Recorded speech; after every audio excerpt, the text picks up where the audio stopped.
Welcome to Modern Mystic Messages. I'm Teresa, and happy Tuesday. Is that where we're at today? Good Lord, we're on Tuesday. Welcome to the live session for Tuesday. I should have put a message up there as to what we're talking about because it's going to be a good one. I'm going to give a few minutes for some folks to get in here, and then we'll get started.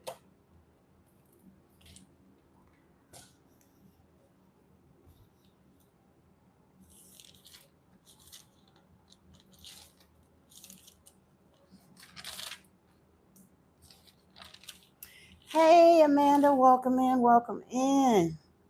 First on, welcome. I'm going to give it a few minutes for some folks to get up in here because I think it's going to be a good discussion tonight. We're going to do a little Bible study. If you got a Bible handy, you might want to grab it for those that are coming in because, I'm going to give time for them to get it if they want to look ahead. But I had some stuff. I got hit in the Thinkers by Paul Wallace video, so I'm going to take y'all down the rabbit hole with me.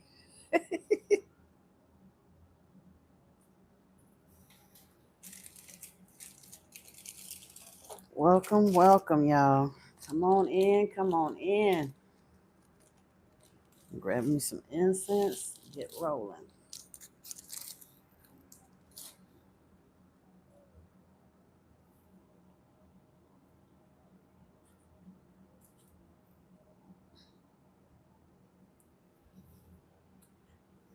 Hey, Paul, welcome in, welcome in. You know what? I wish I had edited this now, and I don't know how to do that. To edit the title of it while I'm on live, I don't think I can. Nope. Ugh. Let me see. Yeah, no, I can't do nothing with none of that. How's everybody doing this evening? Are the energies treating you right?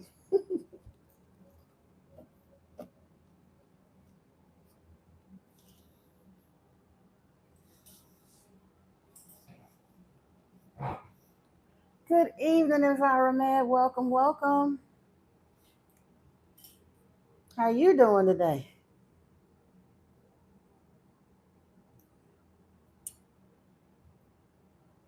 Good Lord, these things, I can't never get them clean.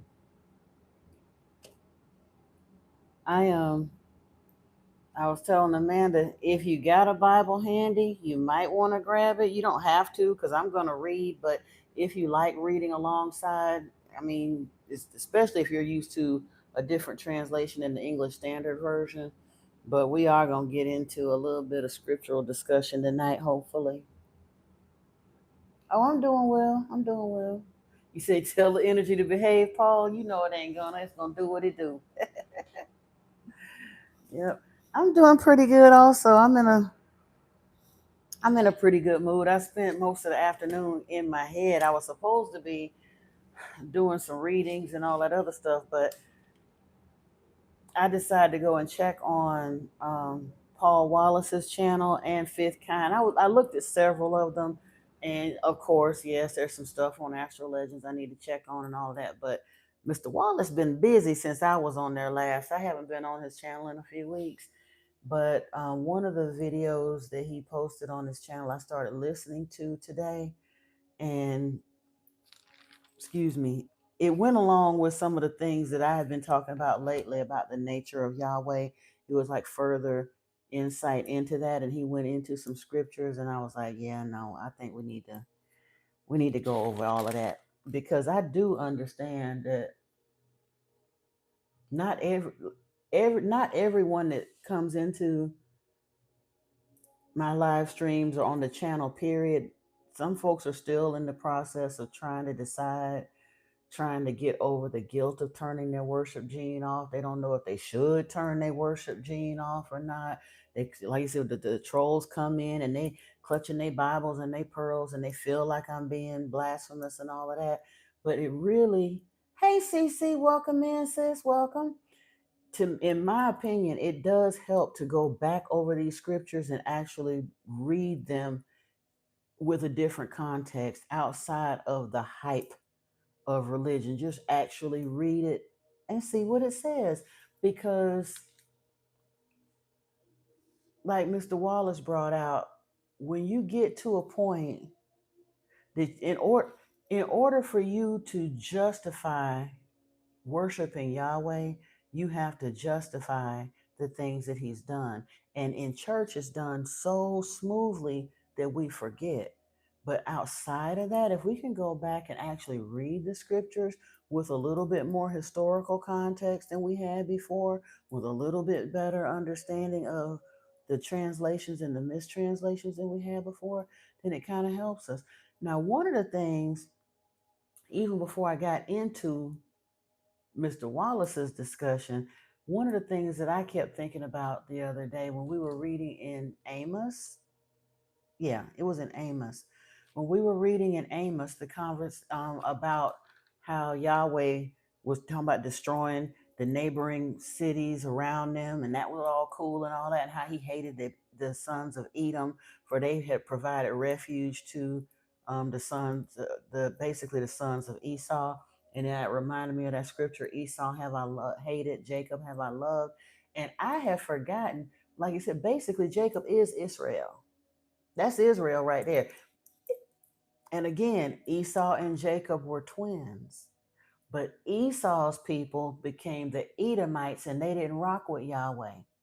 And that's why he hated them. He said clearly, Esau have I hated, Jacob have I loved. But then later on, Jacob, bye, naughty. If you feel like I'm going on the wrong channel, y'all ain't got to get rid of them. Hopefully they'll be quiet and learn something, because got naughty cat up there. They don't have no idea what they talking about. But okay, that's fine. Yeah. No, you can't get. I don't know where you're gonna get $5 from, Blue Eyes, but I know it ain't gonna be from me. I'm trying to find $5 myself. How about that? We're not here about money. I didn't ask nobody for no money, so please don't ask me for none. Okay? I'm here disseminating knowledge for free. If you care to get your Bible and follow along, we're gonna get into a scriptural discussion. But other than that, yeah, we good.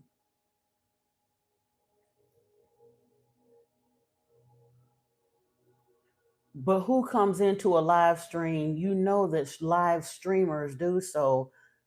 They entertain, they teach, they do whatever they're going to do, and they come in and accept contributions for the time and the effort and the work they put into preparing information to share on a live stream. Who comes into somebody's live stream asking them for money? You might as well have been begging. Like, just keep it real though. You don't know what I can afford, naughty cat. Look, don't start. I'm gonna ignore them. Y'all, mods, you don't have to remove them. We just gonna ignore them and get back to our conversation, because that kind of foolishness really doesn't have a place here. But if these are grown people that want to behave that way, bless them and go on about our business. Like I was saying, I mean, the scriptures say, Esau have I loved, Jacob have I hated. And the way in the evil villain monologue that is the book of Amos and then spills over into Obadiah, you can start seeing that, because he clearly said that he still had beef with Esau's people. That's not sloth, honey. That's wisdom. Arguing with a fool is foolishness. So I must not ignore no people in need. You ain't in need. You in need to sit down and be quiet. You don't need nothing, because if you were in need, you sit down here and be respectful and shut up and learn something instead of trying to disrupt the live stream. Now, if you keep, then guess what? Then that means I'm in need too, Clinton Brown. So you don't. This man, naughty cat, is a troll. If you're not intending to troll, stay out of that conversation, because naughty cat about to get removed from up out of here. Talking about you must not ignore people in need. People trolling in a live stream ain't in need. They're in need of some intelligence. They're in need of some human decency. That's what they're in need of. And I can't give it to them. That's a personal choice. But back to what I was saying. Anyway, when I went to The video that I was looking at of Paul Wallace's is called No Gods or Not Gods in the Bible, Moral Clues of Paleo Contact. And he started out with a very good point that I had really not thought of or considered for a long time. Yeshua didn't even refer to the Elohim in the same manner. When he was talking about the word that Yeshua used to refer to God, if you will, in the scriptures was theos. Because if you recall, by the time we get down to the story of Yeshua, that was done. And like I said, the Old Testament, as it were, was in Hebrew and Aramaic. By the time you get to the New Testament, that is written in Greek, and the word is theos and has a completely different connotation. Whatever. Now you can go, because I don't have time. You know what? I don't. It don't matter. I don't have time for your silliness. Go tend to your own hygiene and whatever, because you don't know what I got going on. There you go. And my physique ain't none of your business. Maintain your own physique. I can lose weight. Can you lose stupid? That part. Can you lose evil, disruptive, unenlightened, unintelligent? You can't get no more IQ points. I can lose weight, but you can't grow no more IQ points. That part. Oh yeah, I brush my teeth all the time. See? Anyway, like I was saying, because it's a sick, sad individual with no life that ain't got nothing better to do. And we're literally in here having a spiritual conversation, and they still on the foolishness. We in the Bible, and they still on this foolishness. But Yeshua referred to God as Theos, and the connotation of what Theos represents literally is 180 degrees opposite from everything that the Elohim and Yahweh represented. And he said that the God that he was talking about, his father was love and light, and he doesn't judge harsh, all those things. None of what, and that's something else when he said, my judgments are light and my father judges not. Whereas Yahweh don't do nothing but judge all the way through the Old Testament with the monologuing and the calling down evil and the whole nine. Now, one of the things that I found that was pretty interesting in here, he was saying that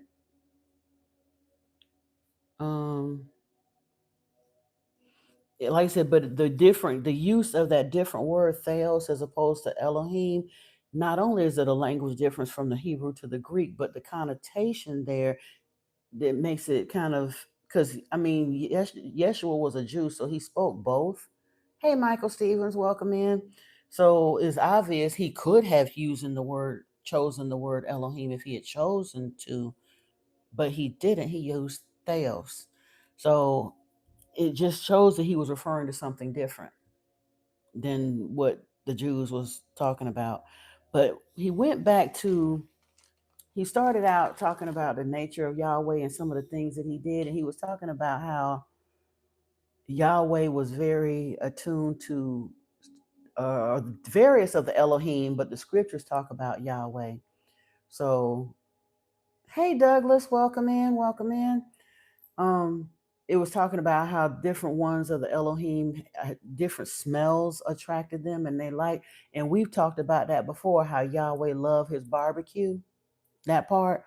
And Leviticus brought me back. Like I said, we're going to get into a bunch of different scriptures, but it starts out in Leviticus 9 is where he started. Because he was talking about how Yahweh liked the burnt offerings, the smell of burnt sheep and burnt oxen. And then he asked the question, would the source of the cosmos, the Alpha and the Omega, the for real God of the universe, would the source of the cosmos need to inhale the smell and smoke of burnt flesh in order to be happy? In the first place, you would think if it was genuinely the creator of the cosmos, the for real Alpha and Omega, the one who put those sheep and oxen here on the planet to begin with, why would he require multiple animals to be slaughtered and burned just so he could smell their burning flesh? He created those animals. Why would he want to turn around and burn them up just to appease him? That doesn't even make sense. That the real God, if he was really truly the God of this world, the one who created the heavens and the earth and all of the animals and the streams and the mountains and all that, why would he allow, or why would he want or allow his creations to just be burnt up as a waste on an altar as a sacrifice to him? You already standing there bowing before him, showing him reverence. Why do you need to kill his other creations so he could smell the smell of it? But that was all. Yeah. Well, we know Yahweh did more than just smell the burnt offering, but they never got a chance to see that because he always had that flashbang stuff.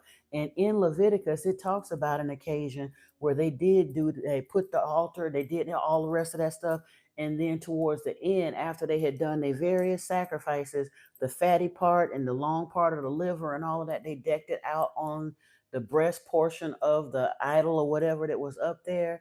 And it said that he came down with the glory of the Lord, and the fire came and then consumed it in front of all the people. Well, he was in the burning bush. Yahweh likes to travel in smoke and fire because they can't actually see him move. So when he get ready to come down and actually do something, he puts this wall of fire up or a blanket of smoke up. But he sat there and literally, after they done burnt and did, I don't even know if they even cooked all of the way off of that, because they had done the burnt offerings and then they put the fatty portion and the part of the entrails on the, but we're gonna read it. We're gonna read it. Now I will remind you, or I'm gonna ask, number one, if you are under the age of 18 and hearing my voice, please, please, please, no, I don't mean no harm, but please leave off of this channel right now. And it's not that we're gonna talk about anything risque or adult. Hey Drea, how are you? But I'm going to read from the scriptures, but I'm getting ready to read some very disturbing scriptures. Okay, I'm going to read word for word. I'm not going to deviate except for using the word Elohim instead of God. That's the only deviation that I'm going to make. But when you actually, again, I done read the whole Bible. But when you get in that mind mush state where you just reading stuff because you feel like you got to, especially if you're on one of them programs where you got to read the Bible in a year or whatever, you be to forgot some of this stuff. And Lord help me, I forgot some of this stuff right here. So let's get back over here. I'm in Leviticus, and we're going to start in Leviticus chapter 9, I believe.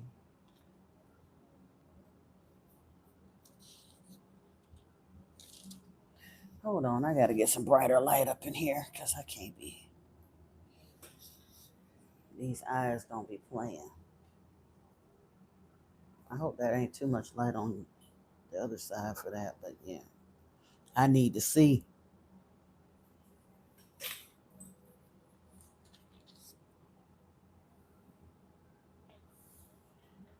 Now I'm gonna go ahead and read the chapter because you need to hear. I mean, you need to hear the whole story by the time it gets up through part of it. So I don't really. There's a few things we need to look at. So let's get going. Ain't it though? And truthfully, I messed my eyes up before I even got to the old part. But when I was younger, the ophthalmologist said that I should be using reading glasses, and I didn't like the look of glasses. And I did a whole lot of reading and computer work and everything else without them. So, I mean, I still only need reading glasses, but I need much stronger reading glasses now than I did before. So, yeah. Hey, Tristan, welcome in. We're getting ready to read in Leviticus chapter 9. Let me get some water. And it's talking about Yahweh accepting an offering from Aaron. And I'm going to read it, but I'm warning you ahead of time. It does get a little graphic, so just be forewarned. On the 8th day, Moses called Aaron and his sons and the elders of Israel, and he said to Aaron, "Take for yourself a bull calf for a sin offering and a ram for a burnt offering, both without blemish, and offer them before the Lord. And say to the people of Israel, take a male goat for a sin offering, and a calf and a lamb, both a year old without blemish, for a burnt offering, and an ox and a ram for a peace offering to sacrifice before the Lord, and a grain offering mixed with oil, for today the Lord will appear to you." And they brought what Moses commanded in front of the tent of meeting, and all the congregation drew near and stood before the Lord. Now, before we go any further, 1, 2, 3, 4, 5, 6, 7 animals. Moses, this is one act of worship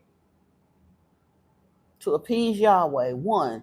And they got 7 animals. Let me double check and make sure again. Hold on.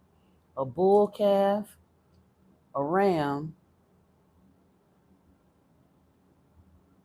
a male goat, a calf, an ox, and a ram. Oh, that might only be, wait a minute. It might only be 6. I don't know, either 6 or 7, but yeah. Anyway, but that's a lot of, like I said, if this is truly the creator of all, why would he require you to continue decimating his creation so that you can show your love and worship for him when you're literally standing in his temple, bowing to him already? Why do you need to turn around and also slaughter? Oh yeah, he drank, bro, 100. In his other pantheons, Bacchus and Dionysus were known to be wine gods. All that revelry and the wild sex parties and all that other stuff, that's Yahweh too. He was Bacchus and Dionysus in other pantheons. But yeah, let's continue on, shall we? They done gathered the animals now. It says, "And they brought what Moses commanded in front of the tent of meeting, and all the congregation drew near before and stood before the Lord. And Moses said, This is the thing that the Lord commanded you to do, that the glory of the Lord may appear to you." Then Moses said to Aaron, "Draw near to the altar and offer your sin offering and your burnt offering, and make atonement for yourself and for the people, and bring the offering of the people and make atonement for them as the Lord has commanded." So Aaron drew near to the altar and killed the calf of the sin offering, which was for himself. And the sons of Aaron presented the blood to him, and he dipped his finger in the blood and put it on the horns of the altar and poured out the blood at the base of the altar. But the fat and the kidneys and the long lobe of the liver from the sin offering he burned on the altar, as the Lord commanded Moses. The flesh and the skin he burned up with fire outside the camp. Then he killed the burnt offering, and Aaron's sons handed him the blood, and he threw it against the sides of the altar. And they handed the burnt offering to him piece by piece in the head, and he burned them on the altar. And he washed the entrails and the legs and burned them with the burnt offering on the altar. Then he presented the people's offering and took the goat of the sin offering that was for the people, and killed it and offered it as a sin offering like the first one. And he presented the burnt offering and offered it according to the rule. And he presented the grain offering, took a handful of it and burned it on the altar besides the burnt offering of the morning. Then he killed the ox and the ram and the sacrifice of peace offerings for the people. And Aaron's sons handed him the blood, and he threw it against the sides of the altar. But the fat pieces of the ox and of the ram, the fat tail, and that which covers the entrails, and the kidneys, and the long lobe of the liver, they put the fat pieces on the breasts, and he burned the fat pieces on the altar. But the breast and the right thigh Aaron waved for a wave offering before the Lord, as Moses commanded. Then Aaron lifted up his hands toward the people and blessed them. And he came down from offering the sin offering and the burnt offering and the peace offering. And Moses and Aaron went into the tent of meeting. And when they came out, they blessed the people. And the glory of the Lord appeared to all the people. And the fire came out from the Lord and consumed the burnt offering and the pieces of fat on the altar. And when all the people saw it, they shouted and fell on their faces. What? Can you imagine in your mind's eye that bloodbath that these people, any of y'all that ain't country, if you are country and ever actually seen an animal slaughtered, it's not pretty. And they just dispatched quick 6 of them right there in front of these people and are literally splashing the blood around on the altar and stuff and painting the tips of the horn, dipping it in their hands and painting it on the tip. What? But then they turn around, Christians holler about you ain't supposed to have no idols. What is that? It's something. Whatever this idol was in the temple of Yahweh had horns and breasts because they turned around and painted it with blood, according to what's here in the scriptures.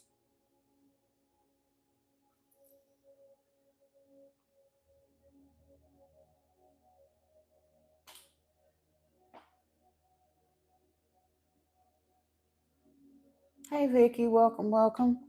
So now, let me see. And then the fire, the fire came out from the glory of the Lord. He wanted to come down and get that sacrifice and eat them fatty pieces and the lobe of the liver and the leg and all that stuff that they done charred up real nice for him in the fire, but they can't see him. So he sends this flash of flame again with the pyrotechnics, and he consumes the sacrifice. And all the people are so amazed by it because he's shown up in person for them, and they fall on their faces. Now, this is the part that it gets real wicked. You thought that was bad. Let's continue on chapter 10, shall we? Now, Nadab and Abihu, the sons of Aaron. Now, if you recall, Moses is the one that got them all in this mess. Aaron is either Moses' brother or cousin or something, but anyway, they all in, and Nadab and Abihu are Aaron's sons. They each took their censer and put fire in it and laid incense on it and offered unauthorized fire before the Lord, which he had not commanded them. I would imagine they probably wanted to get rid of the stench of all of that burnt flesh, burnt grain, and fresh hot blood all spread around. So they decided to come through with their little incense things and waving incense. And Yahweh got so mad. Listen to this. They put fire to it in it and laid incense on it and offered unauthorized fire before the Lord, which he had not commanded them. And fire came out from before the Lord and consumed them, and they died before the Lord. Then Moses said to Aaron, "This is what the Lord has said: among those who are near me, I will be sacrificed. Those who are near me I will be sanctified, and before all the people I will be glorified." And Aaron held his peace. In other words, don't buck. Just leave it alone, Aaron. This Yahweh just literally unalive both of his sons who were inactive in temple service to Yahweh. But because they didn't get the right scent together for this incense, because he didn't order them to do that, he was still, I guess, enjoying the smell of the burnt offerings and the burnt meat and the blood, because they came through and offered incense when he hadn't ordered them to offer incense. He turned around and turned that fire on them and unalived that man's sons right in front of him, and he couldn't even react to it. Moses called Mishael and Elzaphan, the sons of Uzziel, the uncle of Aaron, and said to them, "Come near, carry your brothers away from the front of the sanctuary and out of the camp." So they came near and carried them in their coats out of the camp, as Moses had said. And Moses said to Aaron and to Eleazar and to Ithamar his sons, "Do not let the hair of your heads hang loose. Do not tear your clothes, lest you die, and wrath come upon all the congregation. But let your brothers, the whole house of Israel, bewail the burning that the Lord has kindled." So he's telling them, I know you're in shock. I know he just killed your sons. Do not react. Just let it go. Tell your uncle and them to carry the bodies out of here, and the rest of the nation can mourn them later. Because if you, like you say, if you pull at your hair and rip your clothes as they would traditionally do in mourning when a loved one passes, that said, don't mess, don't let your hair be unkempt. Don't tear your clothes. Because if you show any kind of remorse over what just happened here in front of you, Yahweh will unalive you too. That's what that scripture literally says. Hey, Niana, welcome in. Who in their right mind will want to continue to serve a God like that? Who? So then, let me see. He asked the question when Paul was discussing this. Paul Wallace, because we got too many other Pauls and stuff in the scriptures. You know how I feel about that. But he was asking the question, we hear these horrific accounts in the scriptures. Why were they included then? If they were trying to get people to love Yahweh, why were these kinds of accounts included? Number one,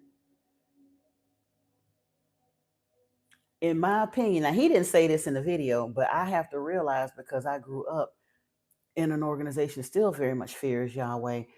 Yahweh don't give a rat's butt about how he looks as long as you fear him. He don't want love and adoration. He wants verbatim obedience and fear.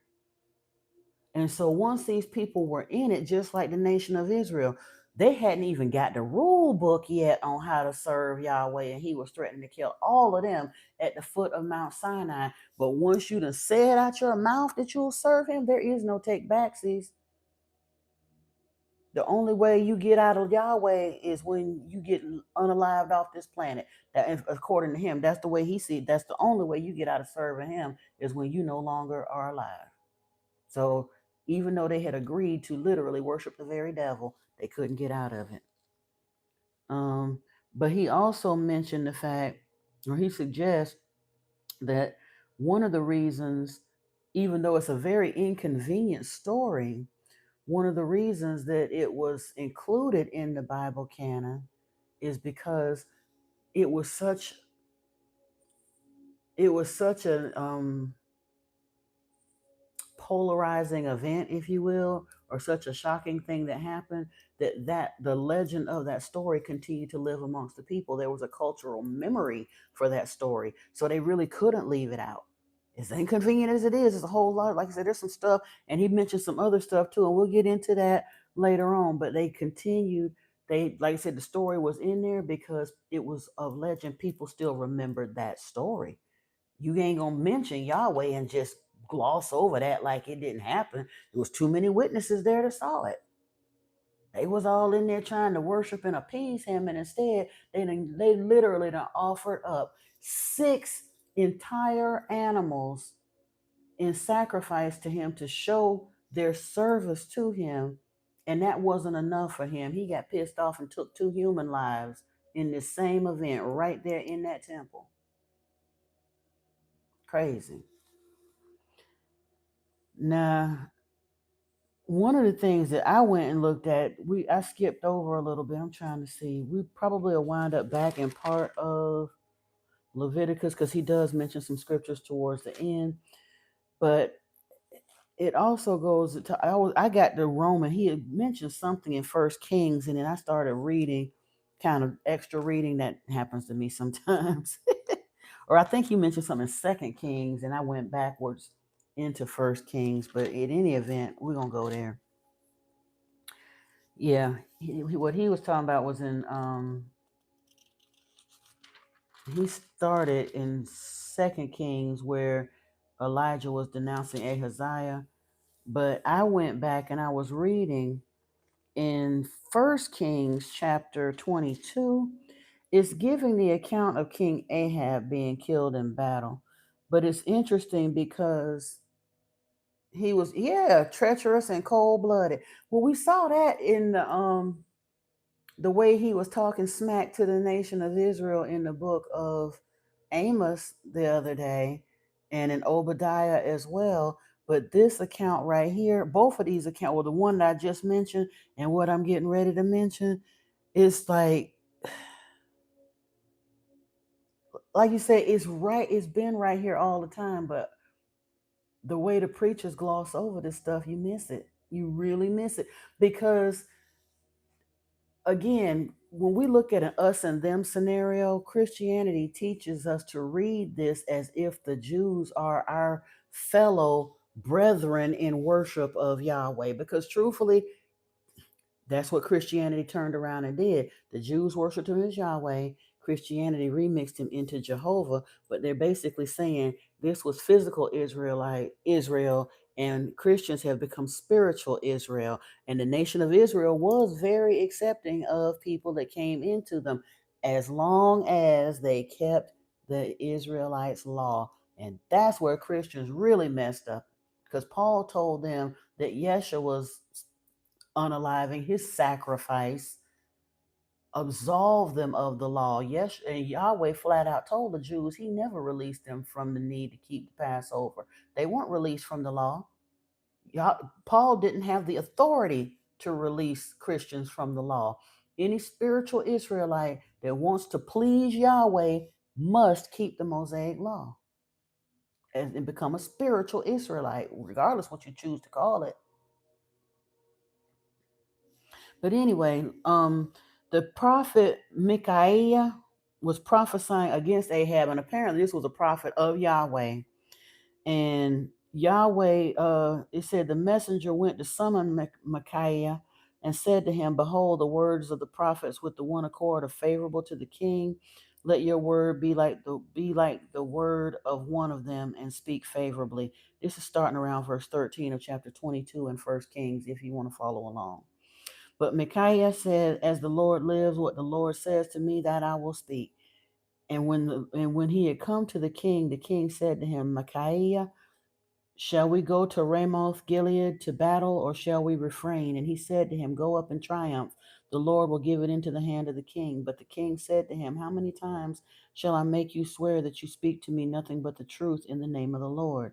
And he said, "I saw all Israel scattered in the mountains as sheep that have no shepherd. And the Lord said, These have no master. Let them each return to his home in peace."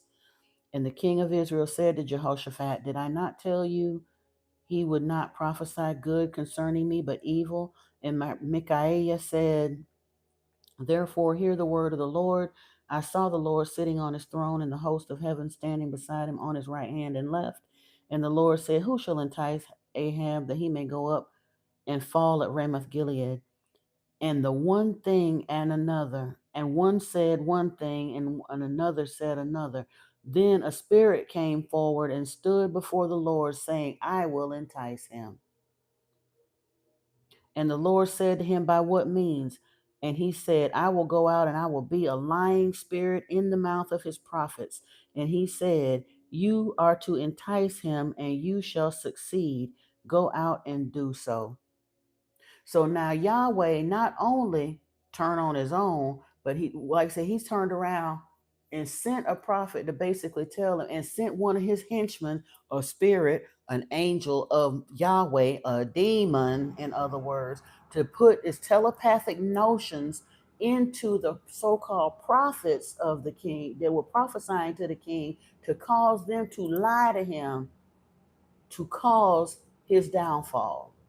Hey, story time. Welcome, welcome. Hey, Stephen. Yep, all is well.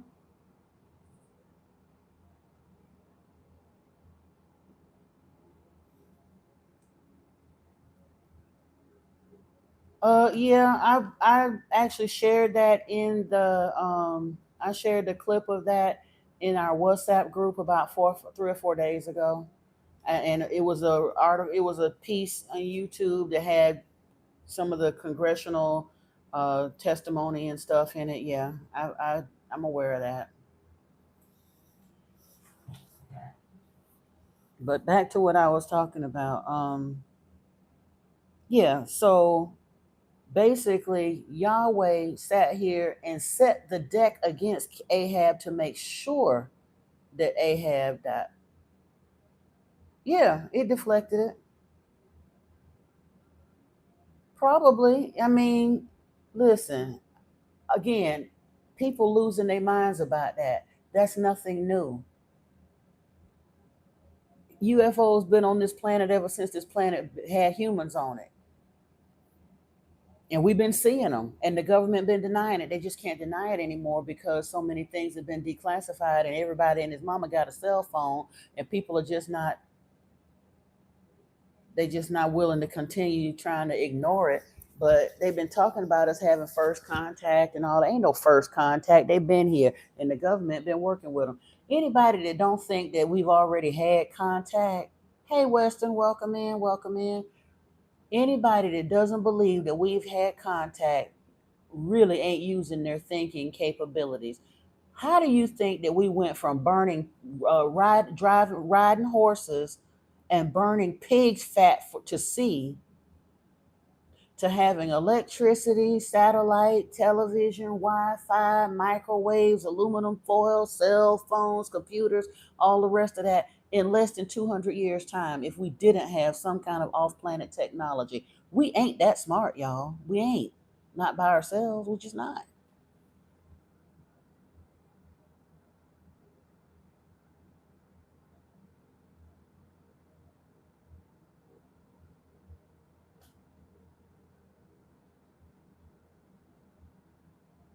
Yeah, I ain't afraid, like I say, because I know what team I rock with, and I'm waiting for. I want them to take me up, show me the control panels, maybe give me a little ride by the med beds and some more stuff. I'm cool. I'm Gucci.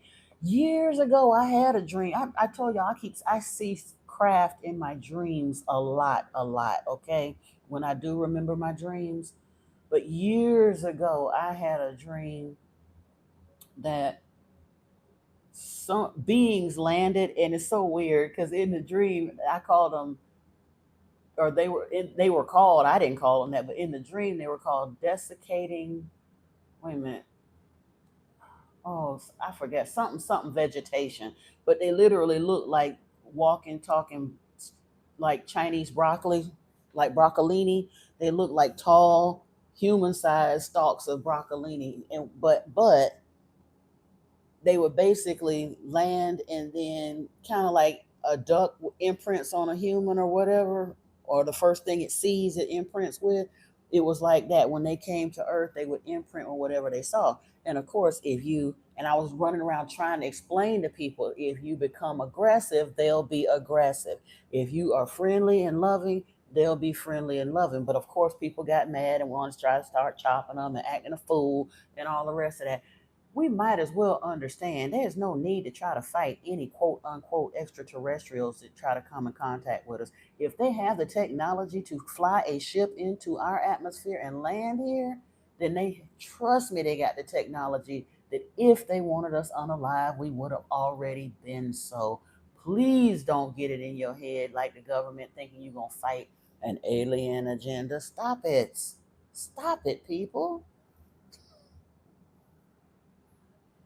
Yeah, they living amongst us. Best thing we can do is cooperate and hope we on the right team. Like I say, sign up for the A team. Cause again, if you know what you're reading, know what do these people think Revelation is about? What do they think gonna happen? I done told y'all, in my humble opinion, I feel like that's describing the final salvo in the Anunnaki Wars. But anyway, back to this Ahab situation. So now, um, it said Zedekiah the son of Chaniah, came near, struck Micaiah on the cheek, and said, "How did the Spirit of the Lord go from me to speak to you?" And Micaiah said, "Behold, you shall see on that day when you go into the inner chamber and hide yourself." And the king said, "Seize Micaiah and take him back to Amon the governor of the city, and to Joash the king, and say, Thus says the king, put this fellow in prison and feed him meager rations of bread and water until I come in peace." And Micaiah said, if you return in peace, the Lord is not spoken by me. So he already knew. Basically, they told him, I don't care what you do. Yahweh done declared Ahab is not going to survive this. He is on his way out. Even if we have to send our minions to lie, to put lies into the prophets, to gas his head up, to make him think he's going to win in battle, he's going out there, and Yahweh is going to make sure that Ahab does not survive this. Oh, they do. They keep messing with the phone, yeah, because you keep looking up all that stuff. I done told you. The more that you look up, I'm trying to tell you, you're going to see more glitches and more whatever. I'm aware of it. And when people keep sending me stuff, I will eventually go and look at some of it. But when you start digging around in stuff that the government don't really, really want you to be digging around in, yes, the information is out there. But it's like the other week when I said we got to talking about the wrong thing the wrong way, and the FBI popped up in the live stream. That's real. So if you want them to stop messing with your phone, stop digging around in that kind of stuff, because all you're really going to be able to dig in anyway is a bunch of conspiracy nonsense by people who aren't looking at it from a spiritual standpoint. Because if they was looking at it from a spiritual standpoint, they wouldn't be out here trying to stir up fear. Right or wrong. But we so nosy, we just have to dig around in that stuff anyway. For what? No matter what they say, we're not gonna stop. The ships are gonna land when they land. Yeah, exactly. So that's why you're right, and that's why your phone be acting up. I learned to just leave them alone. I like I say, people send me stuff now that I kind of open myself up to interacting with y'all and all of that. But I stopped digging around on them kind of websites and them kind of channels a while back. I stay over here in my lane on the biblical side, which they don't like that either. But they really don't like it when you start digging in with the stuff with the aliens and the ships and stuff, because the government has been working and cooperating with them for a long time, and there are some of the extraterrestrials that are on a very different agenda. That's why I'm sticking with love and light, because a lot of them folks is doing all of that stuff over there. They on a completely different program. I'm just saying. No, I don't want them knocking on my door. That's why I said I leave it alone. Yeah, nope, Douglas. Paul want them knocking on his door. I don't want them knocking on mine. I done said it on my channel before. Sometimes when I get close to the edge of some of this stuff, I tell them, MIB, don't come for me. I'm only quoting what I said or heard or already seen on print. I don't think nothing about it. I don't want nothing about it. I'm over here, put my head right on back in this Bible and go on about my business, because I already know that stuff is going to come to pass anyway. I just don't need to be messed around with it. Why can't I? If I could just get my glasses to stay clean, I'd be all right. Hold on.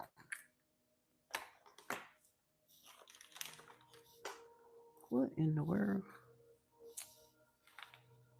I'm gonna drop my little cloth somewhere. Hold on.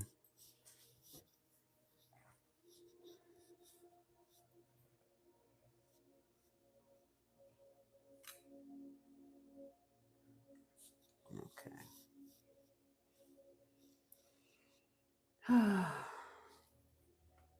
So now, once Ahab, the only reason I read this whole chapter, because I wanted to bring out another part, because it gets back into the nature of Yahweh and some of the stuff that was going on, because I find it very interesting that the Christians are always talking about not using divination, not using magic, not doing all of this, that, the third, not doing having idols, not do all of that.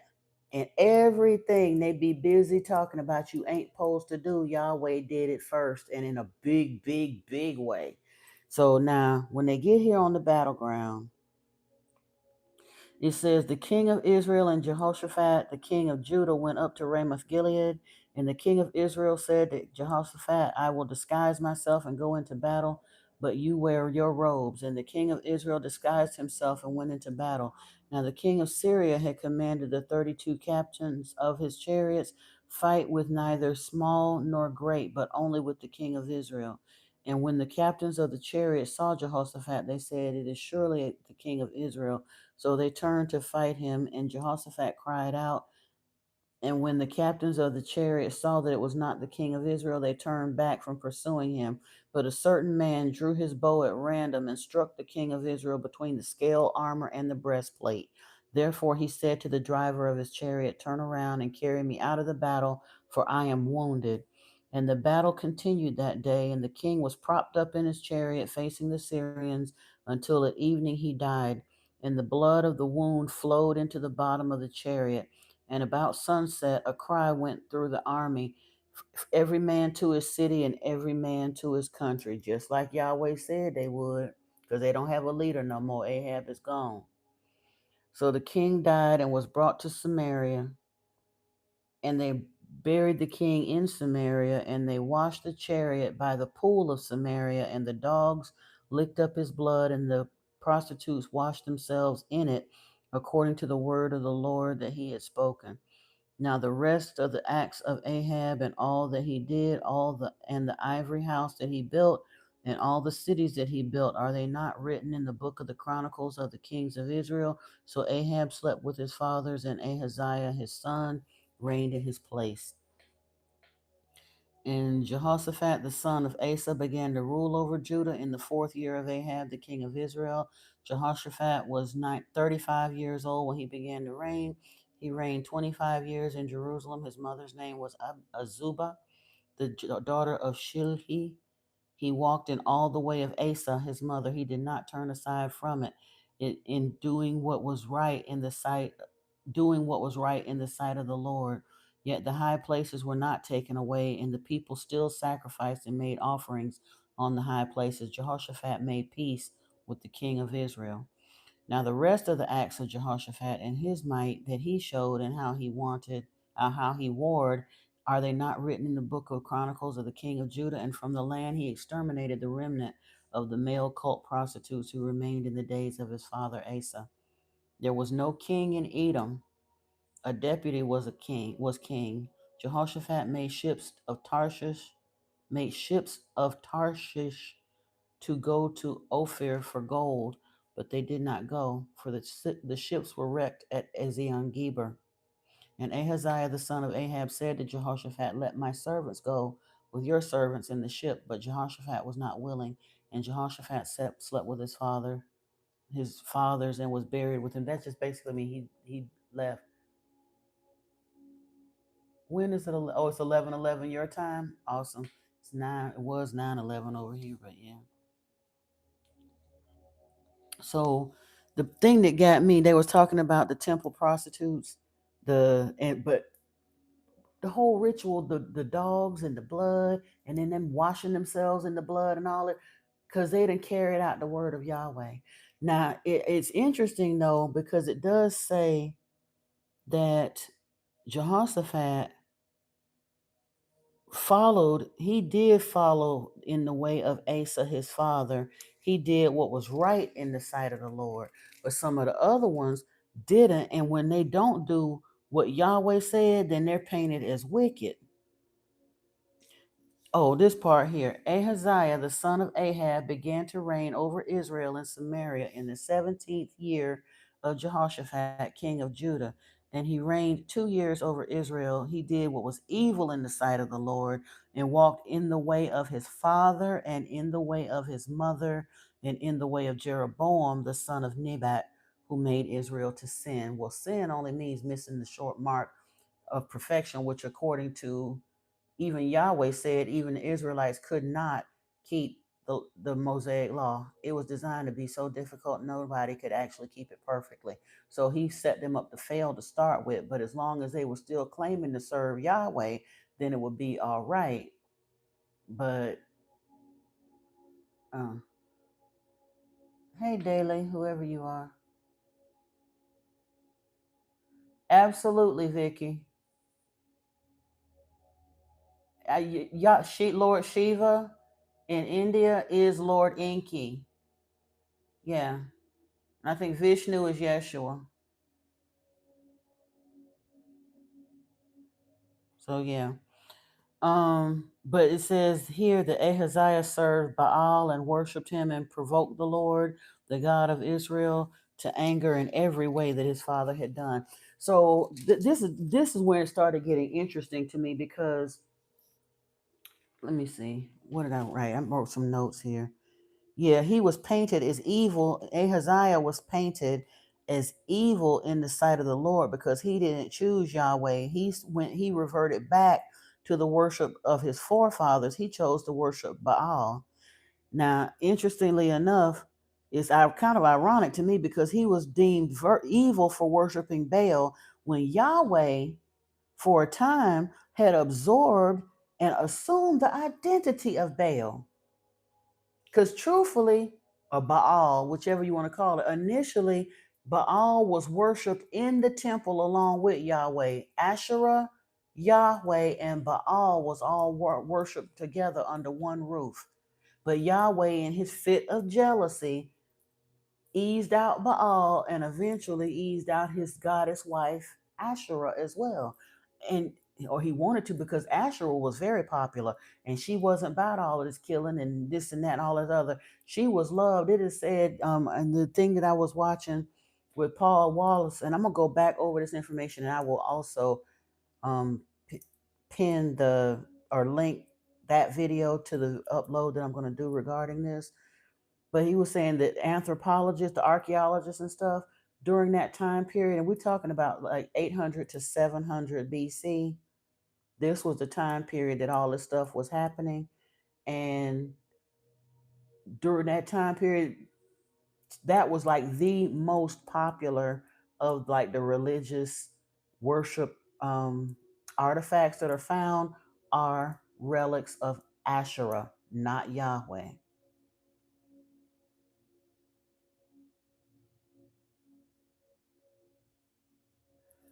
You know very well he is Vicky. I don't mean no harm, but we're talking about something else right now, and I'm not gonna stop what I was on to go into the discussion of Enki as Shiva, because we've had that discussion multiple times. When we finish this, if there's still some time, we can go back to that. But Enki does show up with snakes and a trident and all the rest of that stuff. And yes, he is a doctor. The caduceus or the Asclepius is a symbol of Enki throughout time. In the Greek pantheon, he was Poseidon. In the Yoruban pantheon, he was Olokun, which is a very much still, this is Olokun, very much a Poseidon looking image. And in the Hindu pantheon, he is Shiva. But what difference does it make when we're discussing Yahweh right now?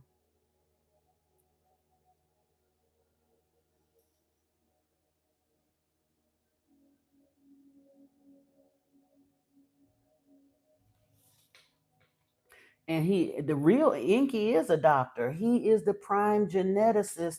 Well, you know what? If y'all just don't want to talk about this, because I see that there's a whole bunch of other conversations happening, and that's fine. We can talk about that. But at the end of the day, Enki is the primary geneticist to the Earth project. He is the one who actually made. He is the let us make man in our image. That's Enki talking to Nenma, his sister, and his son Thoth. Yeah, and they do merge from time to time. Like I said, even look at what I just finished talking about how Yahweh began to absorb the characteristics of Baal when he wanted to edge out Baal worship. He became Baal. Same thing with the El character. He eventually became El. They've been around for hundreds of thousands of years. All of these so-called mythological pantheons that we have are they all the Anunnaki all around the world. Anunnaki don't mean one being from one place. Most of the ones who initially came here and did the modifications and all that were from the planet Nibiru, but even they were a very diverse culture from people from other star systems on it.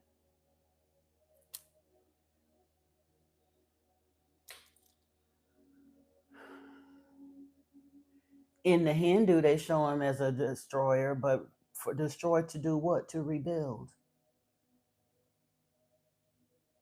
And eventually, considering the fact of what he's up against, he's not a destroyer of humans, though. But even in Revelation, it talks about the fact that his folks are going to destroy Yahweh.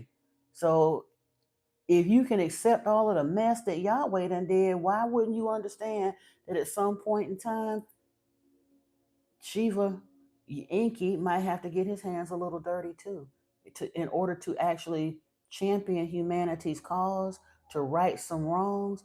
He might have to kick a little butt and take some names. In the book of Enoch, it says he's going to.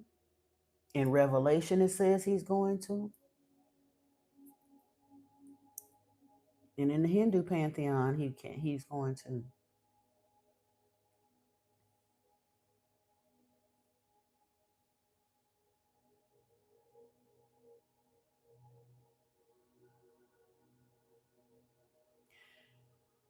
And honestly, that's one of the reasons why it's not the first, it's not, that wasn't his first form. That as old as the Hindu texts are, the Anunnaki texts are older. That's the reason I went all the way back to the root of the tree, because some people want to get stuck on the Egyptian pantheon, and some people get stuck on the Hindu pantheon. Some people want to go over there and talk about the Naga and the ancient Chinese texts and all of that. But before all of them, 445,000 years ago, they were the Anunnaki, and they came here and did what they did. So Yeshua took me all the way back to the beginning, so I don't have to go and wade my way through 11 different distorted pantheons, because over time, and again, no disrespect to any of them, but it's just like um, playing the game of telephone. By the time you get through uh, 3 or 4 people down the line when you're playing telephone, you tell somebody something, and then they repeat it to the next person, and they repeat it to the next person. By the time you get 5 people into the line, what you said in the beginning has already been completely changed. And that's part of what's happened on this planet.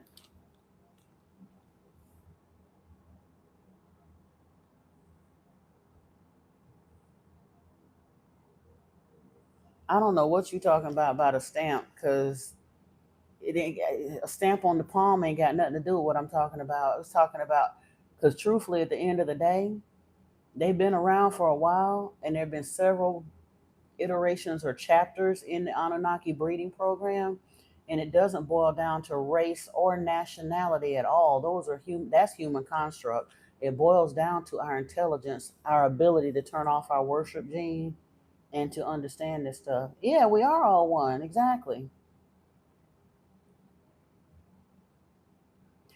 I understand they have the cycles and all of that, but they also, again, never mind. I'm gonna go back to my conversation for if unless, because again, I was somewhere completely different, and I'm not sure what happened or what not, but I don't think it's fair to the rest of the conversation for those who were into this to just completely take a left turn and go off into something else. Okay, thank you. And then I'll get back to what I was saying then. I'm sorry. And I don't mean to no disrespect, Vicky, but it's not fair to everybody else for me to just, based on some, because 2 or 3 people have attempted to do that already tonight. They come in with something and then want to take it off somewhere else. I got to get back to what I was talking about. So I'm gonna have to, I don't, no disrespect, but I'm gonna have to ignore the rest of your conversations for now. Okay. um Let me see back where we were. Oh, so now, he like I said, Yahweh done engineered basically the downfall of King Ahab, because Ahab again wasn't jumping to Yahweh's tune. You're welcome, Daily. Um, and then Ahaziah was considered with evil. Yeah, that part. Ahaziah was considered evil because he wasn't necessarily following Yahweh either. So, and that was a thing that I had to really understand about the temper of the Old Testament. All of this one and this one walked with the true God, let them tell, and the rest of them was evil. Everybody that rocked with Yahweh was walking with the true God, let them tell it in the Hebrew text, and everything else was evil. But that's an exactly flipped Black Mirror, because when we read about all these evil, hateful things that Yahweh did, who in their right mind would want to worship him? And the reason these people were painted as evil was because they turned around and stopped worshiping him. And then they were painted as evil because they was trying to get away from this monster. No, Lucas, God isn't dead. God just ain't what y'all tried to make him be. God ain't dead. But none of these cats that y'all been calling God, Shiva, Enki, Jehovah, Yahweh, no, they're not gods. Never have been. Never was. We got flim flammed and bamboozled into deciding to bow and scrape and worship them as gods, but they're not gods. But the creator of the universe is not dead. They're just not here with this mess. Now, going into Second Kings, it says, after the death of Ahab, Moab rebelled against Israel. Now Ahaziah fell through the lattice in his upper chamber in Samaria and lay sick. He broke his back, basically. He sent messengers telling them, go inquire of Beelzebub, the god of Ekron, or the Elohim of Ekron, whether I shall recover from this sickness. Apparently, the Elohim of Ekron may have had a reputation for having medical skill or whatnot, because if you remember, even when we read in the Lost Book of Enki, um, after they started building the civilizations in the different cities and stuff, and they had and Eridu and Batabera and different ones, and I can't remember what the name of the city that uh, Ninmah had, but it was a healing city. She was into medicine and healing, and she had a bunch of women on her camp that were healers and all of that stuff, and she had a whole city devoted to it. So this says, in wherever it by the time they get to this point, he's when Ahaziah fell and broke his back, he said, go inquire of Beelzebub, the god of Ekron, or the Elohim of Ekron, whether I shall recover from this sickness.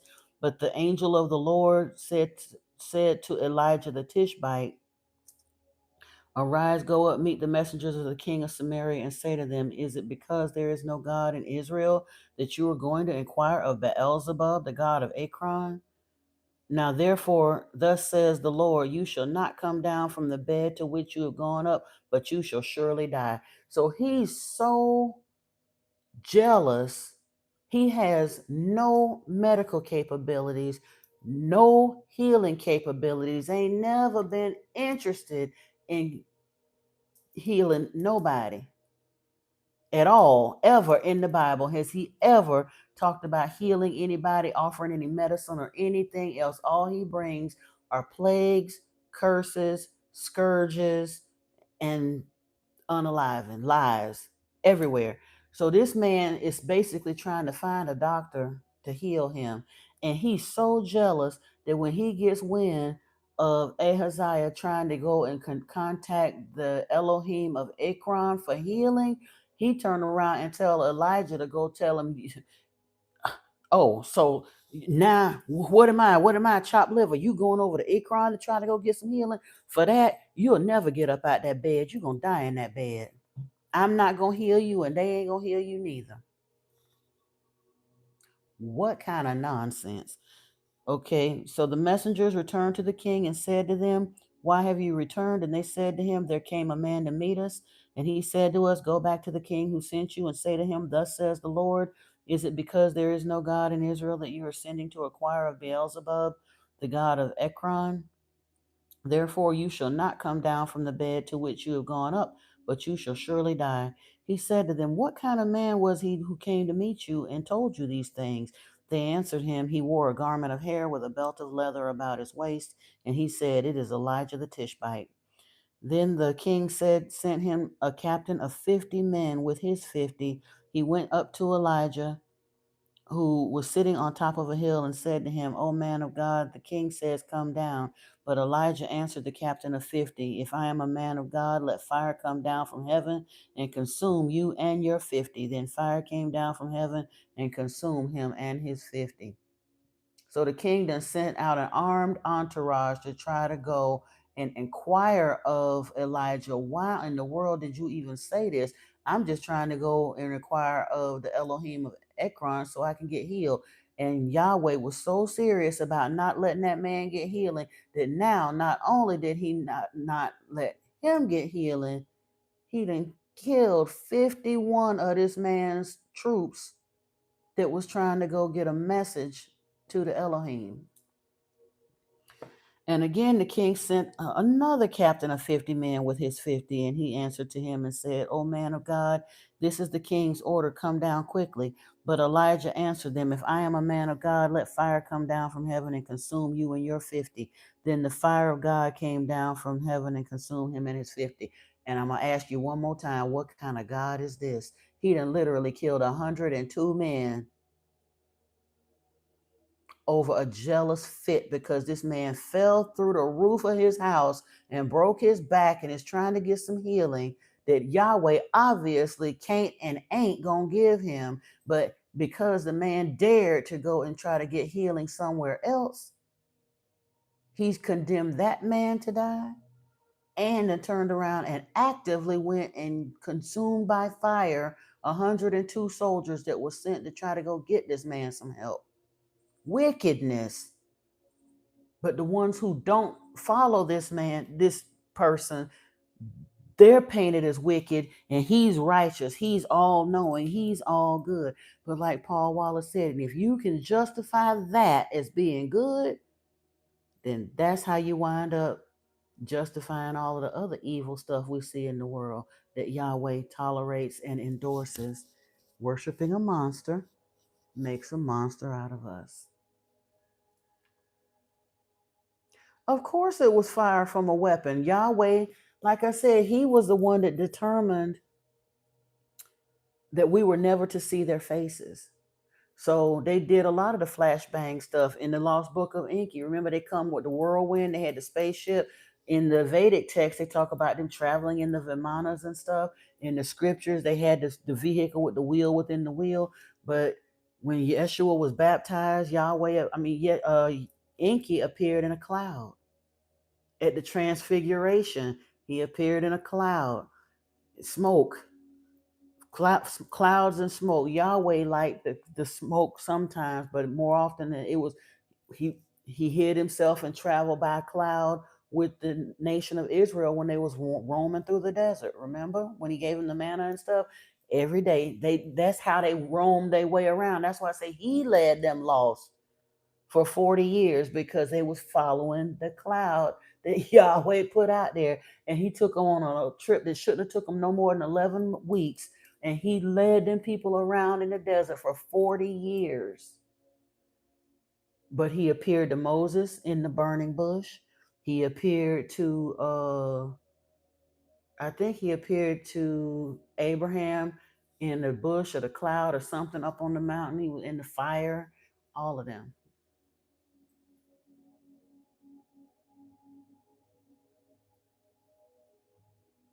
You say you follow rituals all well, honey, I'm hoping to wake you up from that, because the rituals ain't gonna get you nowhere.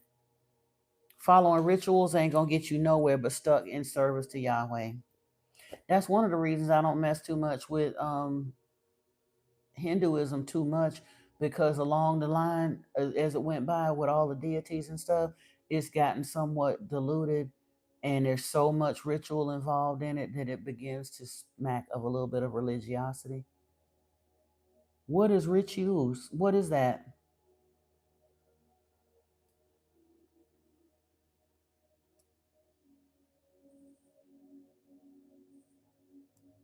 Okay.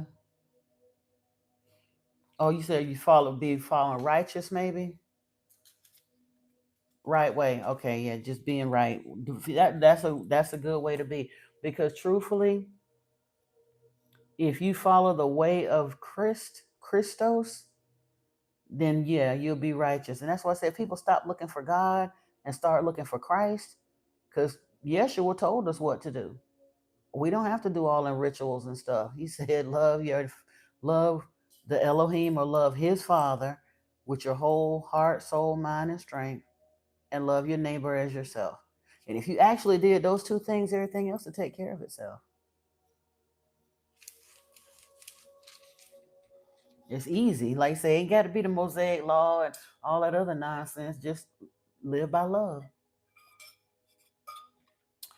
But yeah. But like I said, I don't think I had to read any further into that.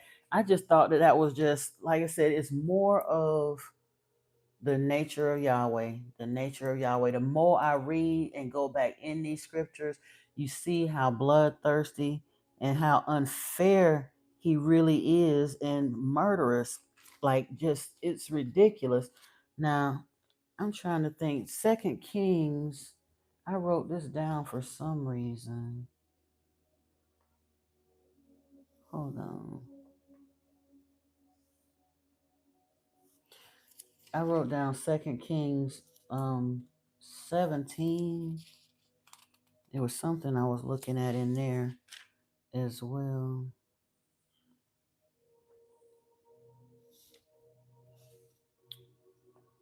Oh, now this is the 12th year of Ahaz.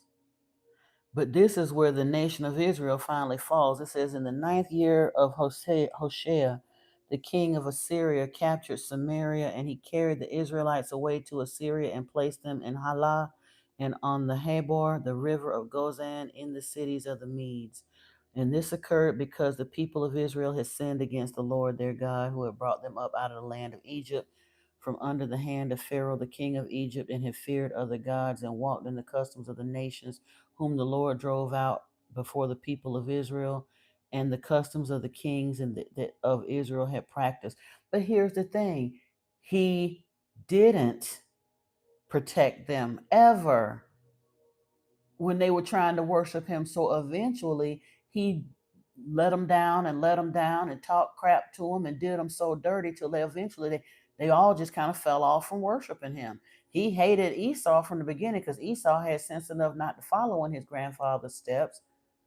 But Jacob's people kept rocking on. The nation of Israel tried to keep following him, but he did them so dirty till eventually he wasn't protecting them no way. They had been captured a couple different times, stayed in some conflict with other nations. Everything they did was built on lies and subterfuge, and he kept promising them a promised land that he never gave them.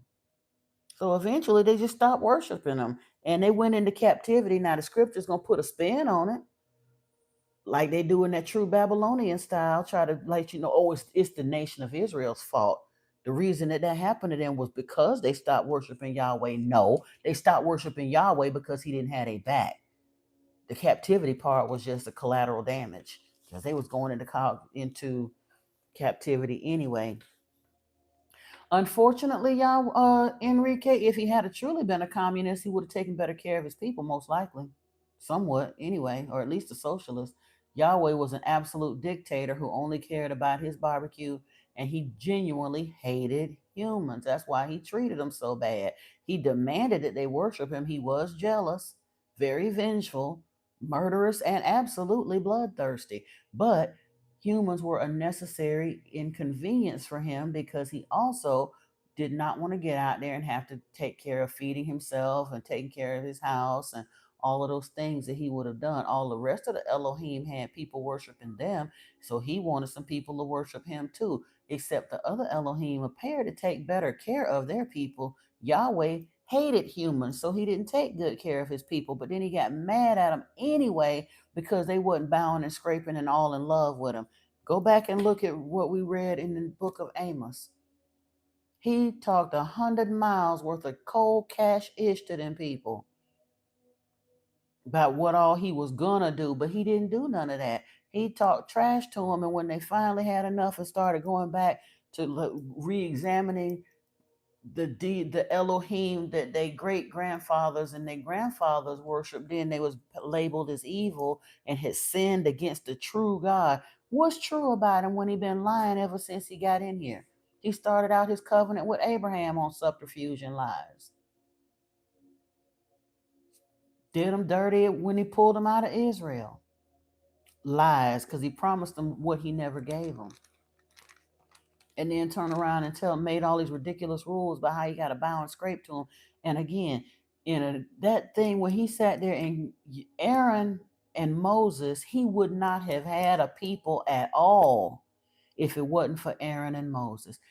Moses literally put his life on the line. He was a wanted man, wanted for unaliving the Pharaoh's guard. And he left Egypt on the run in fear for his life. And Yahweh made him turn right back around and go and face the Pharaoh. It's a wonder he wasn't unalived on sight or imprisoned on sight. But Yahweh gave him a little sorcery, a little witchcraft, a little razzle dazzle to go in there and approach the king with. You said feel like deja vu? Yeah. Because we do discuss some of this. We've discussed part of this before, but I had never gotten into kings and stuff because this kind of these scriptures I hadn't looked at in years, and when I read them, it kind of blew my mind. So I had to come and share them. So it feels like deja vu, but we haven't talked about these scriptures before.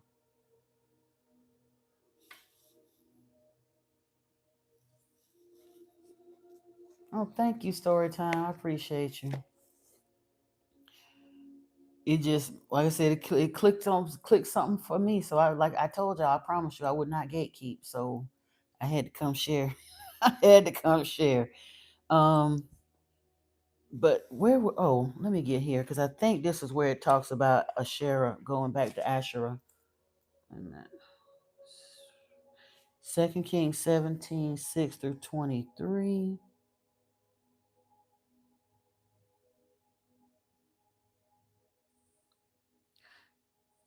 Yeah, so that's where I started. In the 9th month, the year of Hosea, the king of Assyria captured Samaria. He carried the Israelites away to Assyria, placed them in Halah and on the Habor, the river of Gozan, and the cities of the Medes. And this occurred because the people, Israel, had sinned against the Lord their God, who had brought them up out of the land of Egypt from under the hand of Pharaoh, the king of Egypt, and had feared other gods and walked in the customs of the nations whom the Lord drove out before the people of Israel, and in the customs that the kings of Israel had practiced. And the people of Israel did secretly against the Lord their God things that were not right. They built for themselves high places in all their towns, from the watchtowers to fortified city, and they set up for themselves pillars and Asherim, or the Asherah poles, on every high hill and under every green tree. And they made offerings on all the high places, as the nations did, whom the Lord carried away from before them. And they did wicked things, provoking the Lord to anger, and they served idols, of which the Lord has said to them, "You shall not do this." Now it's wicked because they ain't rocking with Yahweh no more. They said, "F this cat.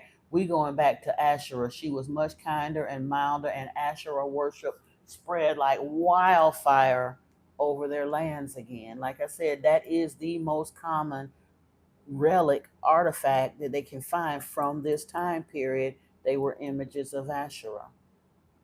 They was done with Yahweh, and why not? They should have been. They really should have been. And that further, now it starts to make sense to me how and why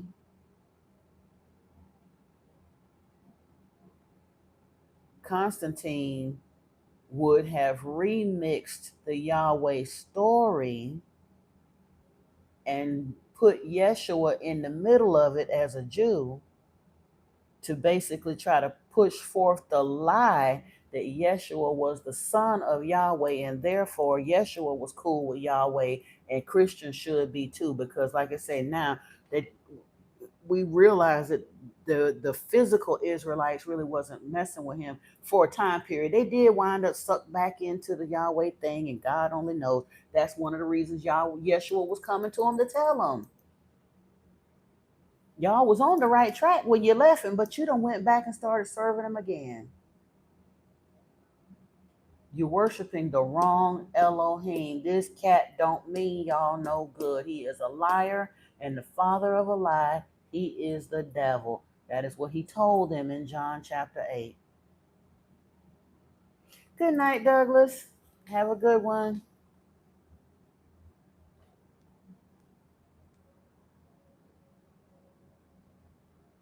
You said clicks on intuitions. Yeah. Hey, Cece, welcome in again. Do Inky be channeling with me? I don't know. Maybe. I mean, sometimes for sure, but my channeling is so spontaneous to honestly, it just flow with whatever flows. But I mean, that's pretty much when I really started going out there and getting like these when I started being led down to consider Yeshua and his ministry and what really happened, and then start looking at the Inky material and I mean, with the Anunnaki and all the rest of it. It's like the rest of my guides just kind of peeled back. It wasn't so much dealing with like Yemoya and Oshun anymore. Really wasn't dealing with Saint Germain and Master Dwal and Kuan Yin anymore. It really became kind of centered on Yeshua, Michael, Raphael, Metatron, Enki, Thoth. I guess. I guess you can, bro. 100. I don't know. You have to ask him because again, I wouldn't say what somebody is or isn't doing. The only ones that I question are people that come in here claiming that they're God or they the incarnation of Christ and they don't have basic even scriptural knowledge or basic whatever. They just be talking all out the side of their neck. Those kind of people I question. But there are so many people channeling these days, and some of us, because again, I thought because I came into spirituality watching people like um, Abraham and Esther Hicks and Cryon and Jane Roberts with Seth and all of that. And I thought it was going to be this big thing where I got to go into trance and some people do channel that way. But over time, I started understanding a while back, it was happening so randomly and spontaneously with me. I'd be talking to somebody, and then all of a sudden, I don't really know what the heck I said, but I'd be like, you know what? I hope you got that because I think that was a message for you. And I genuinely could not have repeated it if I had a to my head. I could not repeat it. So for me, it's not a formal trance like thing. It's just when I sit down and get ready to talk or teach or whatever, I just ask them to allow me to be a clear channel for spirit, and whatever comes out, that it'll be the right thing. And sometimes I get to tripping over my words a little bit, but when I really get in flow and I can really tell I'm in flow, I have to go back and watch these things myself too to get the message, because sometimes I don't necessarily be super planned or intentional. Now with these, I read certain scriptures and all of that that I knew I wanted to talk about for this. But yeah, you might be able to channel Inky, you know.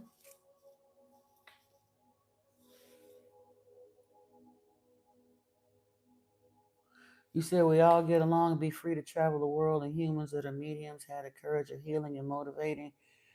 Um, Now there's a difference in a channel and a medium, Daily. I am a channel, and I guess you would consider me possibly an oracle for Yeshua and for Lord Enki. I choose not to be a medium. I'm not a medium.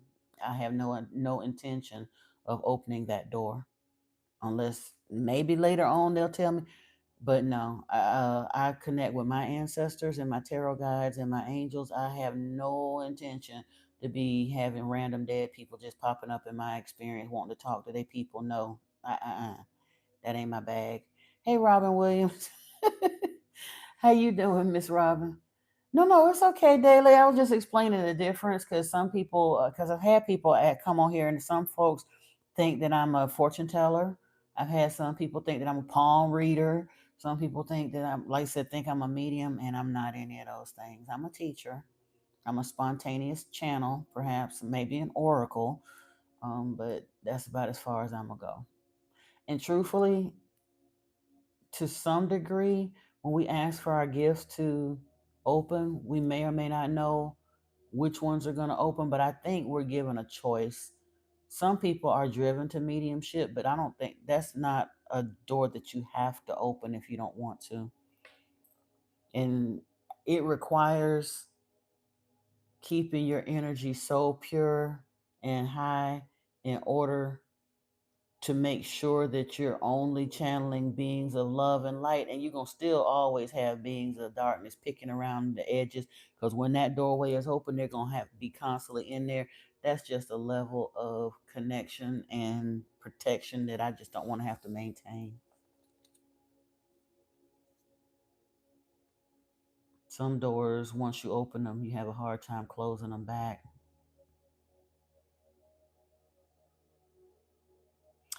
But anywho, yeah, I just found that super interesting that after he let them fall. And again, this is the blame game in reverse. It's saying basically Yahweh is not protecting these people. He mad at them. He ain't never really protected them and supported them like he supposed to. But the excuse they're giving here in Second Kings is that they wasn't worshiping him the way he wanted them to. So he removed his protection from them and his blessing. They're captured, and however it works out that they get out of captivity or whatever for a time. And again, they're saying that Paul Wallace was saying that this time period here is roughly the 800 to 700 BC time period. Oh, you're welcome, Daly. Oh yeah, Robin, I'm doing real well. Thank you, dear. I'm well. But during between 800 and 700 BC, they weren't really rocking with Yahweh like that. They were worshiping Asherah and Baal. And then, like I said, later on, he wound up absorbing Baal. I don't know what happened with Asherah. I think he killed her off because I thought she was supposed to have been his wife.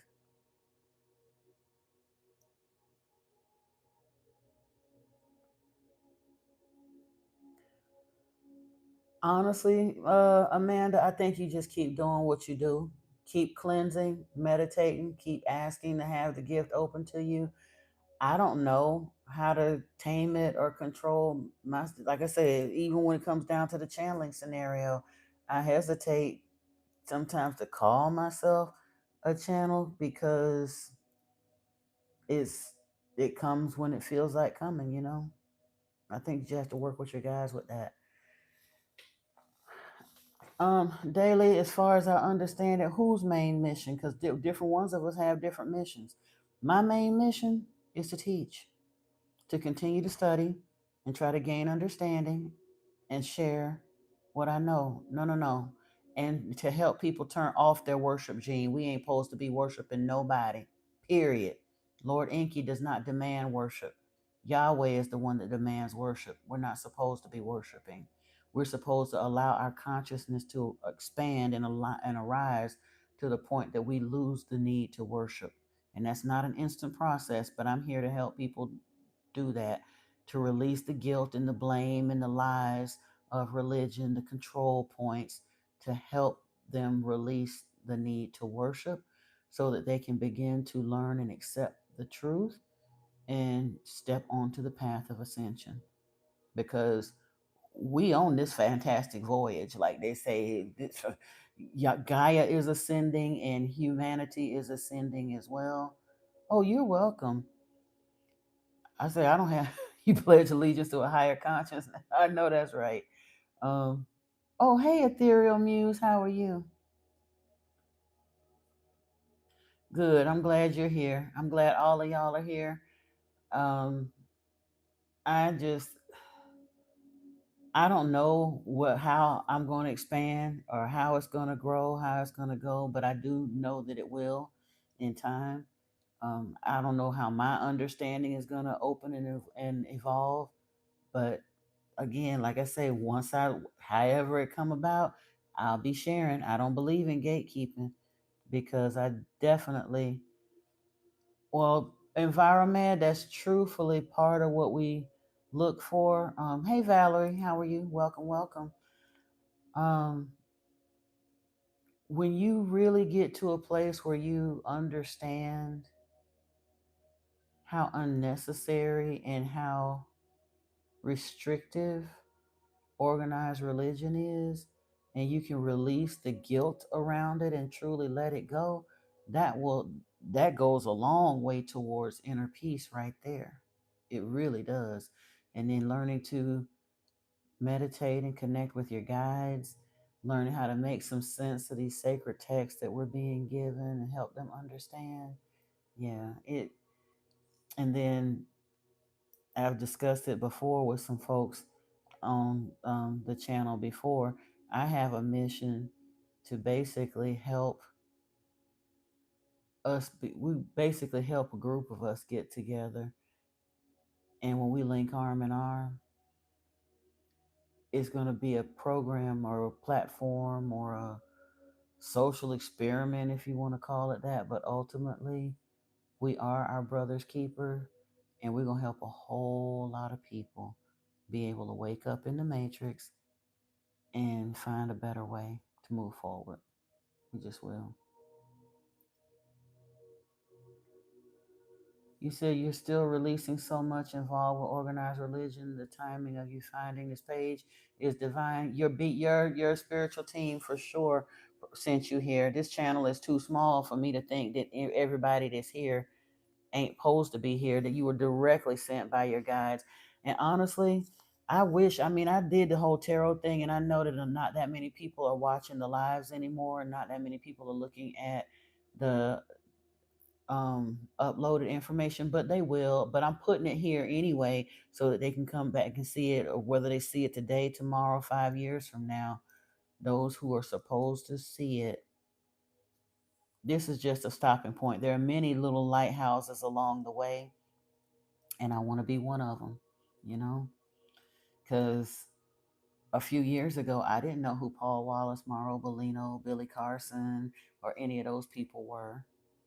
But Spirit led me there. But I know there's 8 billion people on this planet, and none of those channels have more than 1.5 million subscribers. And of them, I mean, when they upload their videos, it's like any channel. People will subscribe, and then the notification button gets switched off. They may or may not be watching them or whatever. So I don't assume that everybody gets the same stuff that I get. I know algorithms will do what they do, and the vast majority of people on this planet aren't aware of this information. So I'm going to say it the way I can and point them in the right direction.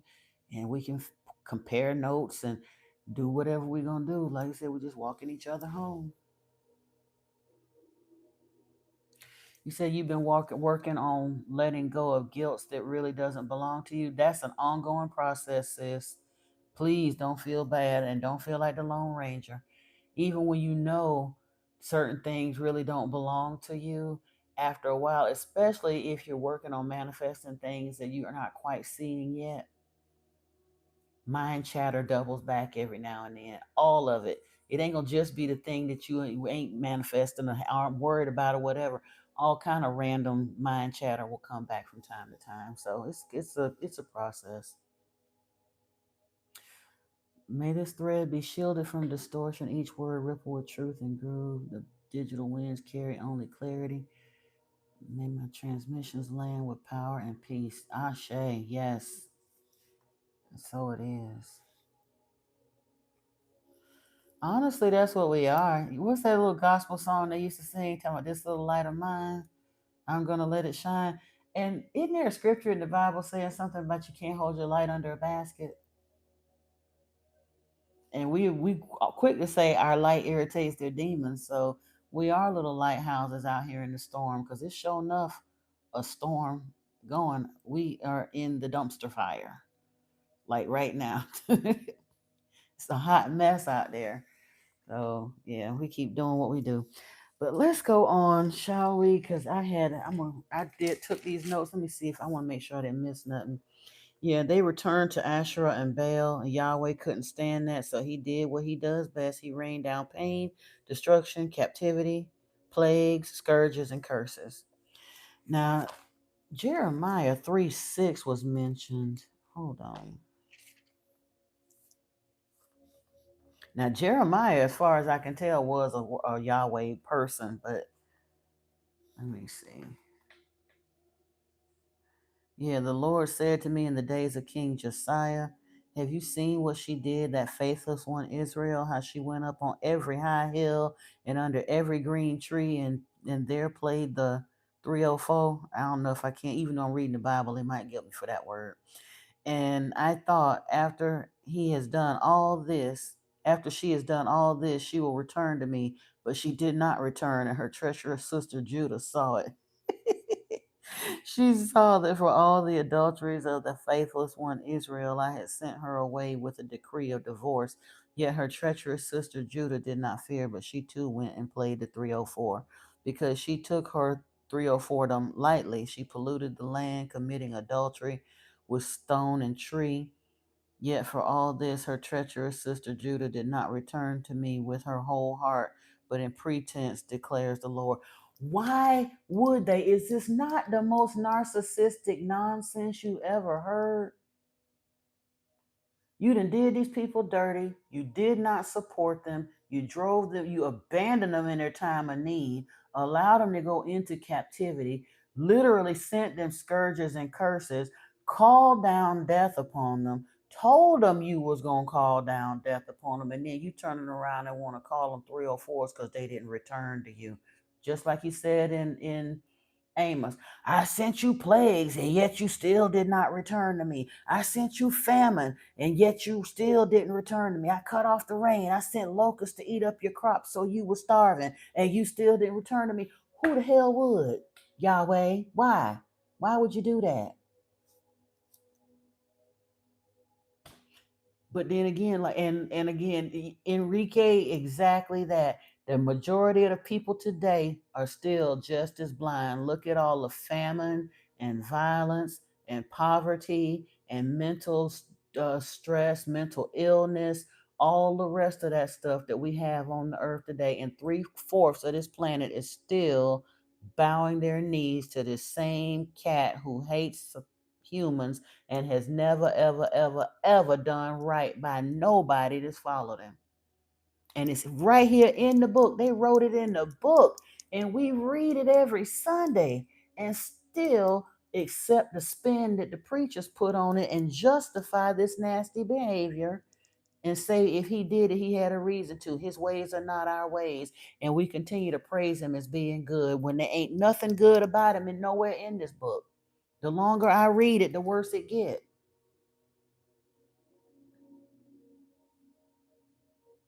Wow, ethereal muse. And that's a sin and a shame because the pastor will pray for well off people to be broken down so they'll come to Jesus. What about they raggedy behinds? They well off.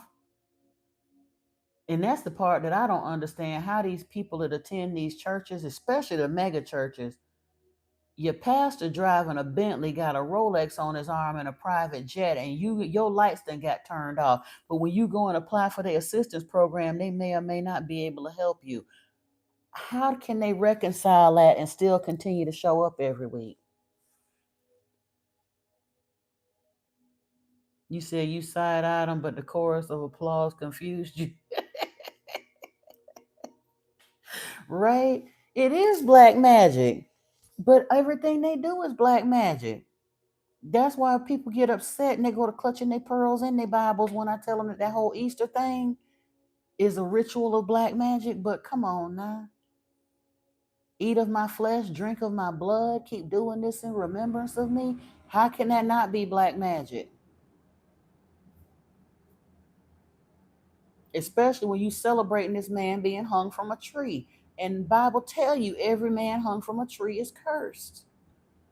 And then Paul turned around and doubled down on it and tell us, ain't it a good thing for us that he was willing to wear that curse for us? He didn't need to wear that curse for us. Y'all just chose to kill him and decided to use that as an excuse to try to rinse it and make it right.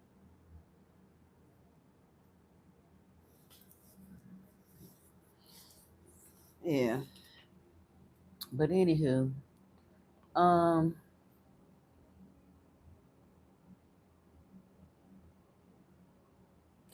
and interestingly enough, Paul Wallace does mention, he said when they used this whole generic evil thing that they adulterated themselves and they were so evil, and they alluded to the fact that they had these, excuse me, the cult of professional ex-workers and all that other stuff. He said that there is no archaeological evidence of any of that stuff that the Bible accuses them of. Now, the ones that were supposedly writing about Yahweh wrote about his people doing all that stuff, but when they were accusing these all of the other gods as being so evil, and Asherah and all of that, having all that stuff going on, they said there is absolutely no archaeological evidence whatsoever that any of that stuff that was alluded to, that the nation of Israel supposedly had done so bad because they had gone back to worshiping this horrible, pagan, nasty, evil, wicked God. Like they, all of that, again, that's denigrating talk to basically shame them for having left Yahweh. And we still continue to do that today. In scriptures, in the church, everything they put pagan on, everybody run in horror from, not understanding that the entire backstory, the whole foundation of Christianity is pagan in nature. Pagan simply means worshiping Pa, the masculine, to the exclusion of the feminine. Hey, Lord Kelvin, Yahweh is real. He just ain't nothing nice. He's wicked. He's Satan, the devil, but he is real. Yes. He's had many names when he was here. We were talking earlier in this live stream about how he absorbed Baal at some point in time. Initially in the temple of Yahweh, Yahweh, Asherah, and Baal were worshipped together. And over time, he absorbed Baal, but he's also been known as Beelzebub. He's been known as Joannes, um, Dionysus, Bacchus, Odin, Zeus. But when he first came here, his name was Enlil, and his title was Satan of the Eden. So Yahweh, Jehovah, is the Satan, the devil, that's mentioned in the Bible. That's all one character that's in that Bible. You said you've always said that the King James Version is the brainwashed script. It just contradicts everything, which proves that they wanted to make slaves of us all. When Rome won the war, King Arthur, which was Alexander the Great, had become the Great British Empire.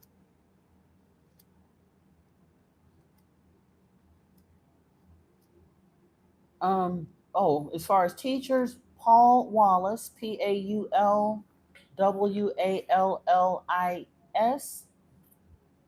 and Mauro Bellino, Mauro Biglingo, I think. He's Italian. Sometimes you'll have to read the subtitles, but Paul Wallace has a channel by his name. He also has a channel called The Fifth Kind. And honestly, I'm so far behind on there. Like I said, I got to go back over like the last month and look at some stuff, because truthfully, on The Fifth Kind, I think it was about 8 or 9 days ago now, or maybe 5 days. I don't know. One of the more recent videos he did on The Fifth Kind was um I guess it's an interview or whatever, some kind of a podcast with Paul Wallace and Mauro Bellino together. So I will be definitely watching that, and I'll be discussing it on the channel. And of course, when I discuss those types of things, I will link that video in a pinned comment to the videos that I do. So always do that. Even if you don't want to make a comment yourself, if there's a video that you're watching of me, of an upload where I mention another video or another content creator like that, go to the comment section or the description box and look for the pinned video.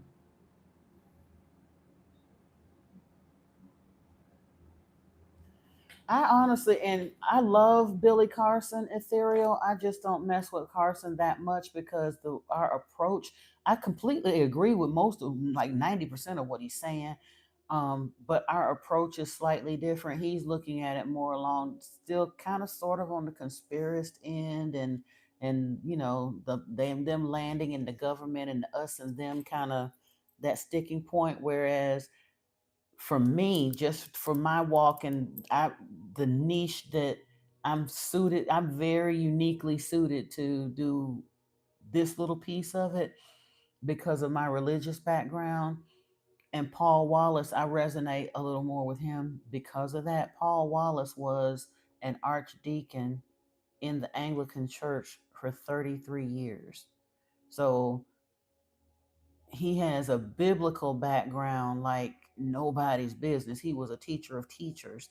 And when he started learning and seeing these things and kind of going back and fact checking and all of that, and he came out of the church to teach the paleo contact piece, that lines up perfectly with what Yeshua showed me and led me to.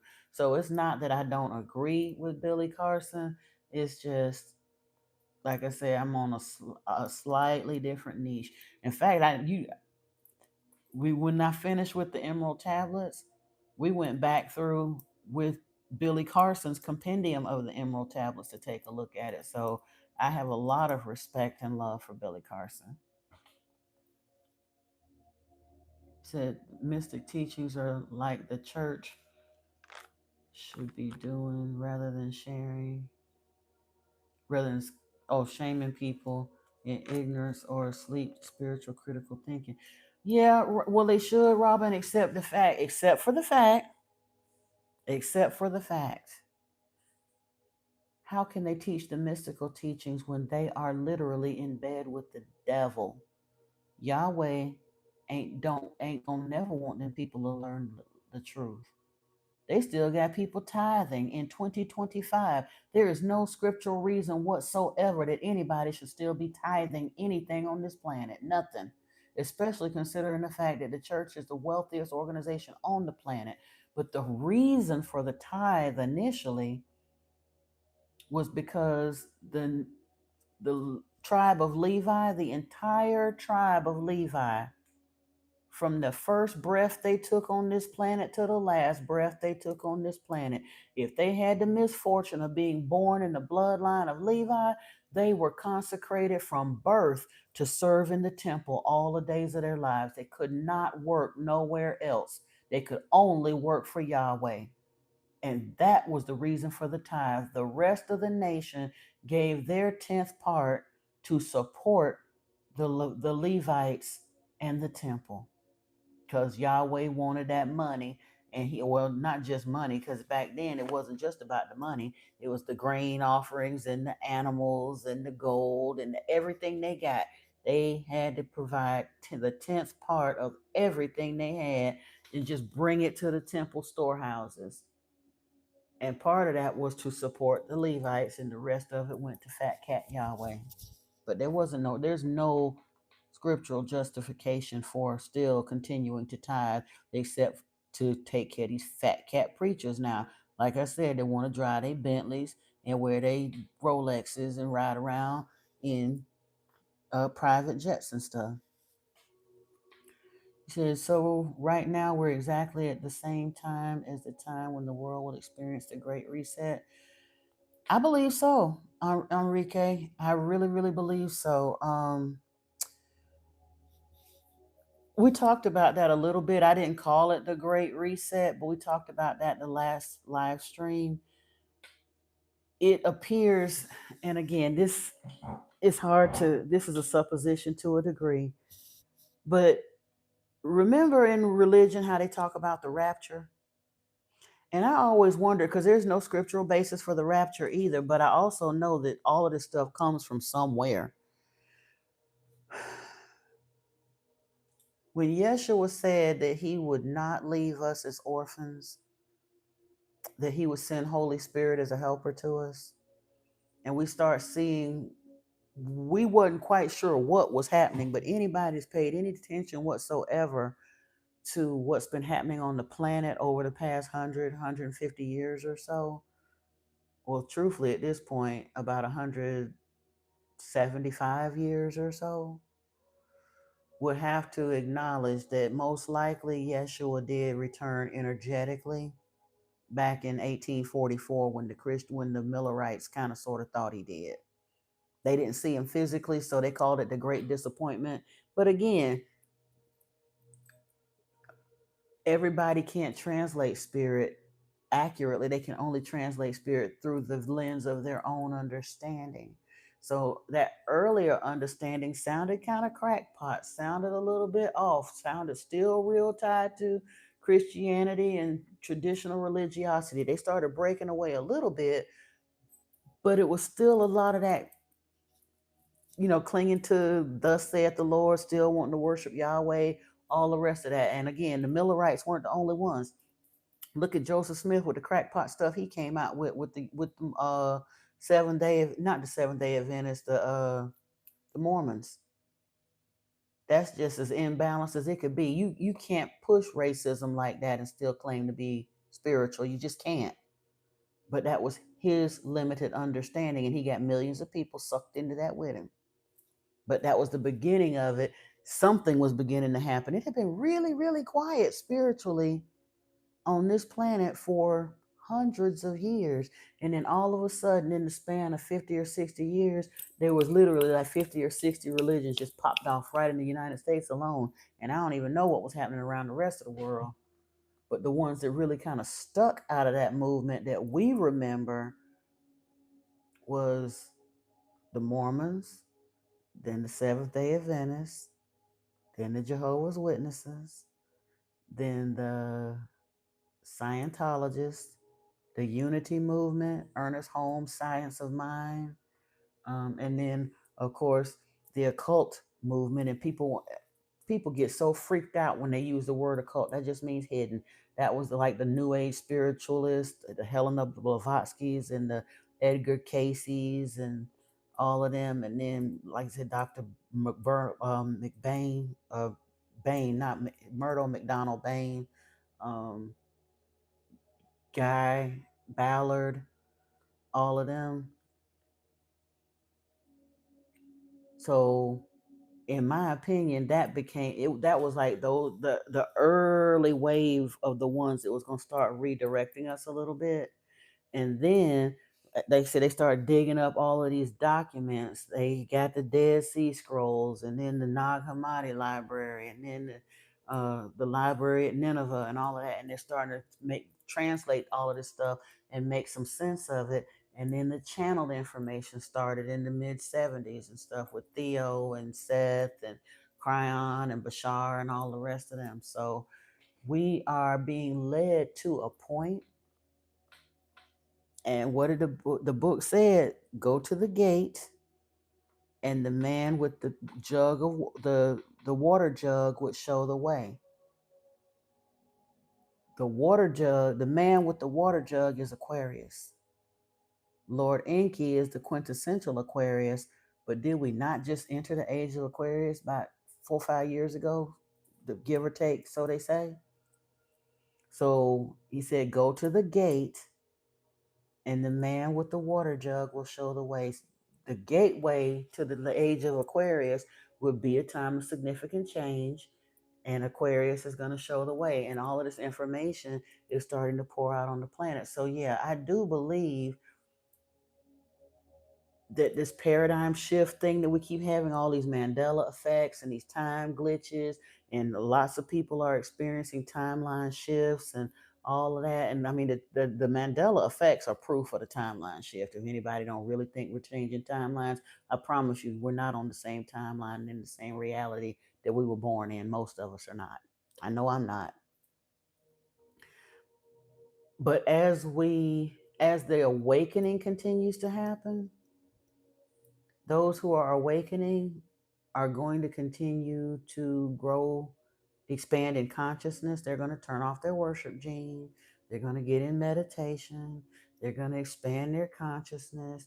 They're going to follow all of those hints and natural occurrences. A lot of folks are starting to change the way they eat. Like I said, starting to drop the excess weights, trying to drop some of the alcohol, dropping some of the sugars and the chemicals and things. And it's a process. Ain't nobody doing this overnight, but a lot of people that I know over the course of the years is starting to just taper down. They're being led to eat differently, think differently, move differently, being drawn into meditation. Their interests in things are starting to shift. And all of that is part of the thing that's going to lead us. They call it a reset, but truthfully, in my opinion, the only one that's going to experience the reset are those who are still stuck in 3D. Those who were able to awaken and ascend, the time is going to come where those timelines are going to start converging. I mean, instead of converging, they're going to start diverging to a point where there'll be such a distance between us that the ones that are in 3D will no longer be able to make the jump. If they don't make it when they get the opportunity to, there will come a time when the distance will become so great that they're not going to make it, and the 3D will reset. 4D, 5D will continue to ascend.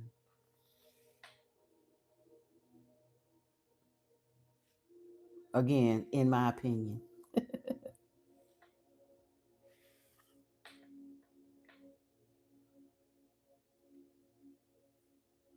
I love you. I don't dislike you, David of Jesus.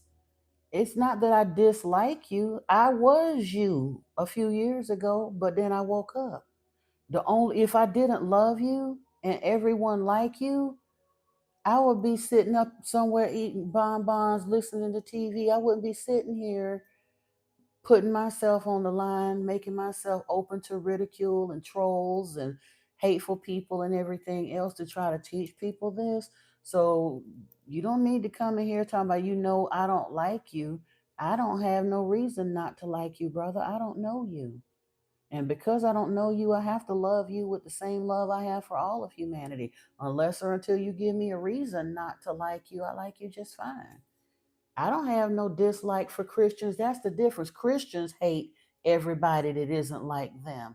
I don't have no hate for people because they're not Christian. I mean, because they're Christian or because they're Muslim or because they're Jewish. Truthfully, I'm here for the Christians, the Muslims, and the Jews because the people that believe like me, I don't need to sit and talk to. They already believe like I believe. They're already doing their meditations and getting the information. They're well aware of everything that I'm saying because I'm not saying nothing that ain't been being said for the last 150 years. I'm here to try to help wake up those who are still soul blinded and bamboozled that they can't hear what's being said, because I realize it's not their fault. We've genuinely, all of humanity has been lied to, flim-flammed, and bamboozled. We've been held in the darkness under a deliberate spell and lie of Yahweh, Allah, Jehovah, whichever you choose to call him. Now, if you learn the truth, if you continue to hang around here and you keep hearing the truth, and you still choose to be a child of Yahweh, that's still your business. But you ain't gonna be able to do it though. If you truly choose to stay a child of Yahweh, your demons ain't gonna let you stick around here too long. You said maybe those who ascended to 5D won't be seen by the ones still. Exactly. That's where I really think that's what I was heading for, and I got rambled off into something else. I honestly believe that's where the notion of the rapture came from. Eventually, those who are vibing in 4D and 5D, our vibration will ascend to the point that those that are stuck in the 3D will no longer be able to physically perceive us, even though we're all still here on the same planet.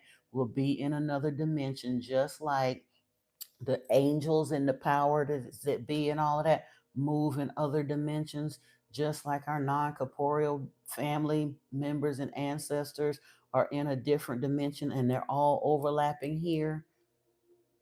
4D, 5D folks will ascend, not off the planet, but to another dimension. We will no longer be perceptible to those stuck in 3D, and their god awful, painful world will no longer be perceptible to us either. We're going to build new heaven and new earth. The scriptures promise it. And they put that in there for a reason. Like I said, under Luciferian law, they have to tell you the truth, even if they hide it in plain sight. But I'm the last page of the book, girl. They preach all the hellfire and damnation in the front of Revelation, but they don't never pay attention to them last two chapters. I pay attention to the last two chapters. You said folks will look around and go, yo, where everybody go? Like a quiet exodus into a higher frequency. Yes, indeed. Exactly, Antoine. The shift might be between carbon and crystalline, between dense form and light frequency, one whole structure, other. Exactly. They said, I mean, look, they don't know what the dormant DNA is doing, but they know it ain't dormant no more. They used to call it junk DNA way back in the day when I was a kid. Well, you know it ain't junk, but it's no longer dormant. And we are beginning to be able to hold more light. I think that's why a lot of us, like I said, even the ones that's extra fluffy like me, are over the years, I'm no longer eating as much meat. I'm putting the sugar down. I'm doing whatever. Now it's taken a long time to unpack some of this stuff that I packed on it in my ignorance.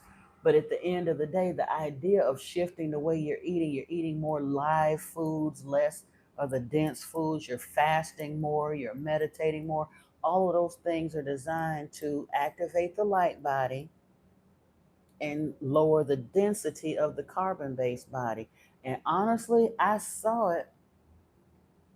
Gerline, I believe you. And one of the things that I was going to say, when I was really, really on it, like I was supposed to be a few years ago, before we ain't going to get into all of the reasons why it went down the drain, because I got to get back where I got to be, and I understand that.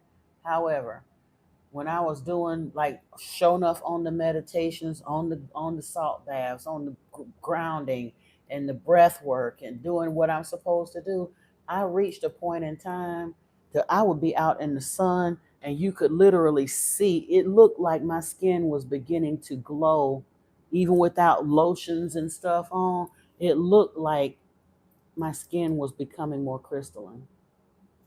So yeah, it is happening for sure. And again, I said sometimes I look now. Again, I have bad days and good days. Everybody does, but there are times when I'm really like getting my water and getting enough rest and doing everything. And I look in the mirror and I'm like, "Dang, you look like you're getting younger." You know what I mean? Now, some days when you're tired, you start looking older again. But I really do believe I'm aging in reverse to some degree. And I do know that once I really obey the fast and do the things that I'm supposed to do, I will for real be aging in reverse then. You're a veggie, fruit, and fish eating guy? That's what I need to be, Enrique, for sure.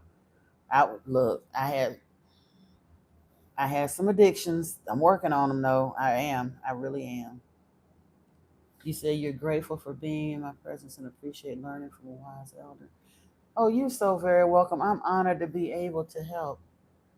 You've been asked, do you age? Right? I know for a fact that my weight ages me more than anything, because even my daughter had noticed that one day when we go places. Like I said, when I'm in rare form and feeling good and ain't limping and all the rest of that, we look more like sisters. She's 34 this year, and we look more like sisters than mother and daughter. And I did not have her as a child. I'm 57 years old. So I'm like, and I look that now that's the crazy part. I used to sit there and laugh. I said that karma be eating them up. I promise you, I look younger than all my exes. Like, I know for a fact. And the crazy part is, all except for one of them, they're all younger than me. One of them was 3 years older than me. The rest of them were younger than me, and I look younger than all of them.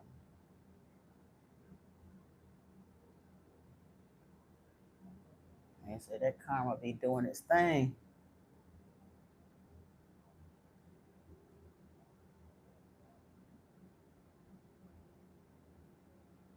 I gotta stop saying all of them because it do sound like I got a whole entourage. It's three, but still. Yeah.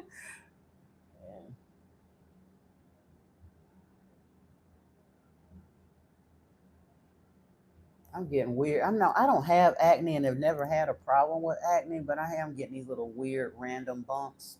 Just weird. Part of it's DNA, but part of it is, in my opinion, part of it is the transformation that we're going through. We are receiving upgrades and downloads. We really, really are. What'd you say? Put down the chicken and step away from the bloodlust. Right. Now, honestly, Enrique, I can't even tell you the last time I had. Well, wait a minute. Probably about a month or so ago now that I had chicken. I don't really eat chicken all that much, and I really don't eat beef like talking about it no more.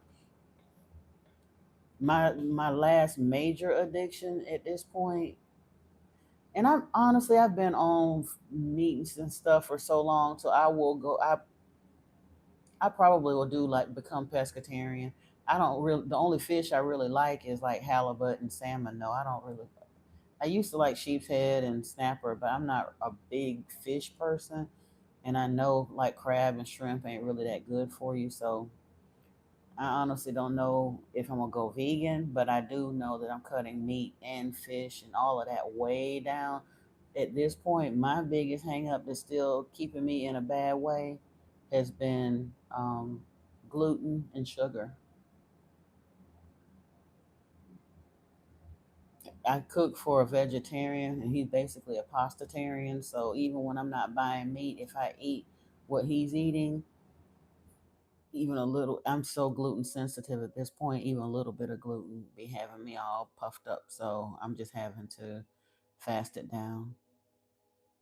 3D says prove it, 5D says feel it. 3D builds walls, 5D builds resonance. One is carbon, the other is crystalline. Yeah, I believe that.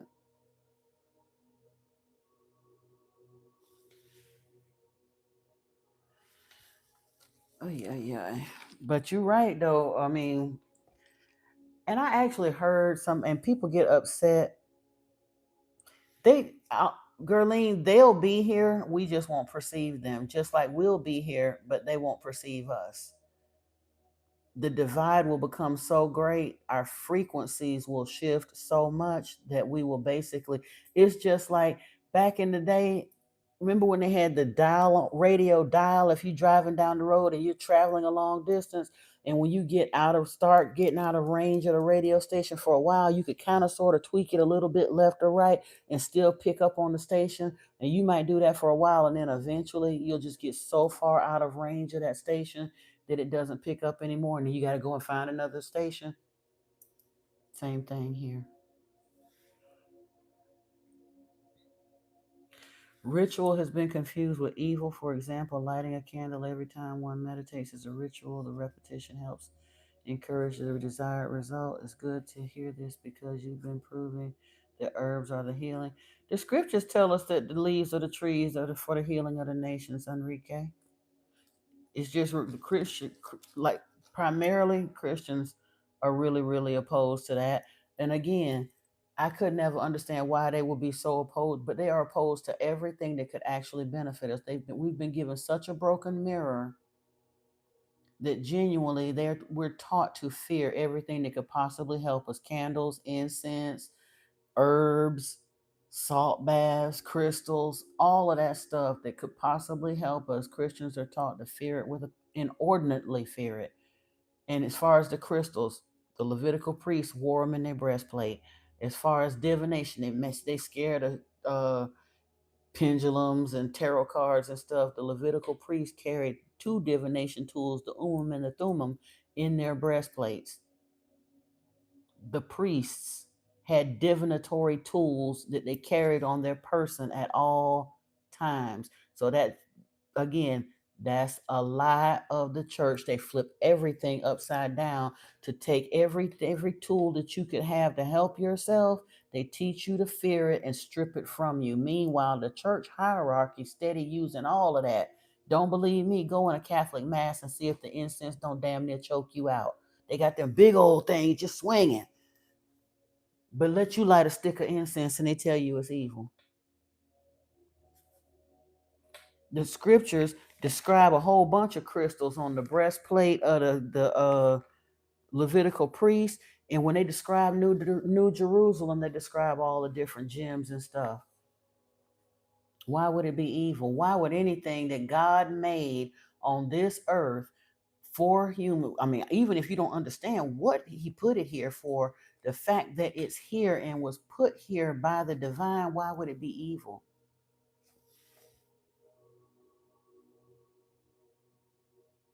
Enrique, oh, that's awesome. Yeah. And I love that too, because I mean, I understood that the vast majority of folks in my age group are just not going to be about what I'm about. I'm cool with that. I got it. But I'm here to try to help some of the younger generation so that they could bypass some of the stuff that I went through, or try to help open their eyes. But I am loving that I am running into older people that are interested. There are quite a few. Like I said, it ain't gonna be everybody, but that's fine. But yeah, I love that you've been awake and aware for that long though.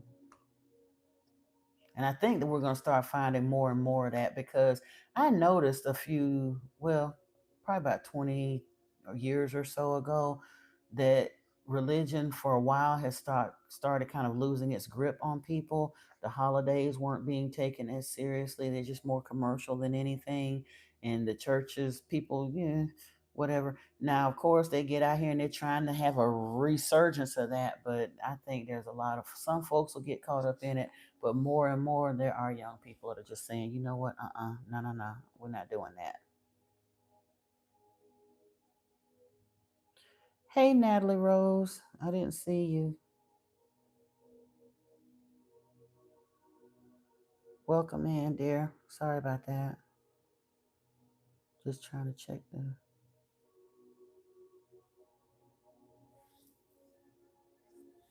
Yeah, Antoine, vibrational incompatibility. 5D beings operate at a higher frequency, just like a radio tuned to 88.1 can't hear what's on 1019. Exactly.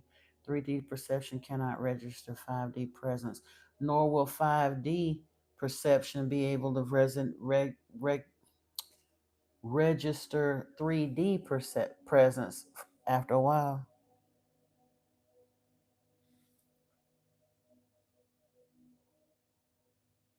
I like that. It's like trying to see Wi-Fi with your eyes. Exactly. Perfect description. They well, Aunt Robin, yeah, they want to be higher than everyone, but they taught us to fear all the things that might actually help us. You can only meditate on the word of God. Well, you'll sure enough stay stuck then, because they done twisted the word of God and adulterated it so bad till it's not even pure. So if you only meditated on the word of God and then ignored everything else that your guides start pushing in your head when you do go in meditation, you would get to a point where you wouldn't even listen to your own counsel. And my thing was, as far as like the spiritual baths and the crystals and the herbs and all of that, listen, if the folks that's out there doing the show enough ugly boogly turn around and tell you in order to cleanse you need to do this, that, and the third, believe them. Why wouldn't you believe them? Just like certain frequencies, we just read earlier tonight about certain smells attract Yahweh. He liked certain scents, and them other scents made him so mad. When they started burning that incense, it made him so mad he literally unalived him. He couldn't stand the smell of that. He wanted to smell that hot blood and that flesh, burnt flesh and hot blood. He didn't want to smell that beautiful incense, because most likely if they were burning incense, you know good and full well back then it was probably frankincense, myrrh, sandalwood, something that they had readily available to them in that part of the world. He didn't want to smell that. That irritate the fire out of Yahweh. He wanted to smell hot flesh, blood and hot flesh. Emerald, gold, and sapphire, yeah. Of course, they're going to say using our spiritual gifts are evil, but here's the thing. And the ones that tickle me when they start quoting that scripture talking about how wrong divination is and all of that. King Saul was the one that determined that divination was wrong.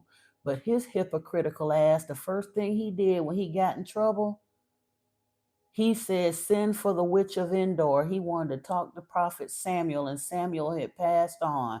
And he wanted somebody, he went and had them summon a divination priestess to summon the spirit of Samuel on his behalf. And she was like, Solomon said that anybody to do that, you trying to cost me my life. I ain't fooling with y'all. Hypocritical. It's wrong for us to use divination until he want to do it. And if you really think Solomon whatnot, they're doing magic and divination, why do you think Solomon needed 1,000 wives for? I guarantee you some of them was for sex magic. I promise you some of them was for that. From a 3D perspective, it may feel like people disappeared, but they just moved into a frequency where fear, control, and ego don't dominate. Yeah. But again, all they know is they can't find us anymore. And honestly, I don't even know if they're going to notice that we're gone at first, because truthfully, the 3D world is getting so scary. They're going to be so tied up in that. But think about it. If you know that the powers that were are basically pushing for a reset, who knows how long they'll live in that fearful existence? They are going to reset. The Matrix has reset before. They done told us that. So that's why I said these people that refuse to get it and they want to talk about what we're doing is evil and hold us back and this and that and the third, they're just trapping themselves here for another God only knows how many generations, because they're not like they're going to die and go to hell. No, they're going to be reset and trapped in that lower consciousness 3D cycle of reincarnation right here on this same poop show that they don't want to be stuck on. And they will continue to be enslaved, because the ones that's running that lower frequency matrix thing are the archons, the powers that were, whatever you want to call it. Well, like I said, the we war not against flesh and blood, but against powers and principalities. Them cats, those are the ones that's going to be running the 3D show. And honestly, you can't blame Inky for that. If Yahweh want to keep that mess going, those who choose to continue following him will get stuck, trapped off in slavery with him. Meanwhile, the end of the book say that after they go and kick butt and take names and do whatever, and truthfully, I honestly don't know though. I just thought about that.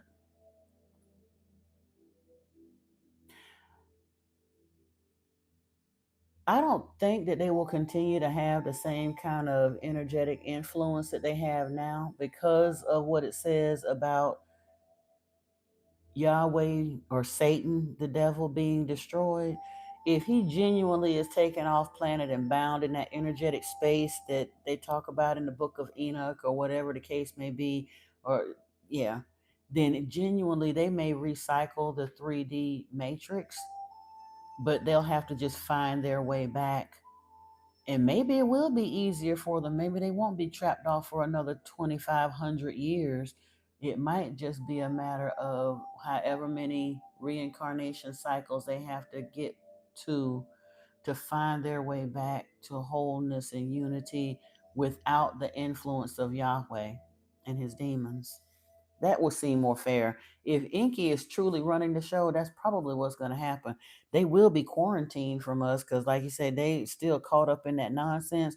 They're going to probably take them a couple of lifetimes to get that mess out of their head. But in the information age, with the digital footprint that's being left behind, if they have access to this information that's out here, the things that we're talking about, the ancient texts and all of that, then they can begin to wake up. It'll just take them a little bit longer, and then maybe they'll be able to come along and make the rift, because that's what Thoth said he wanted to do. That's what what Yeshua said he wanted to do, was help humanity expand in their consciousness. So if they don't make the first wave, of ascension, they'll make the second or third or whenever they get here. So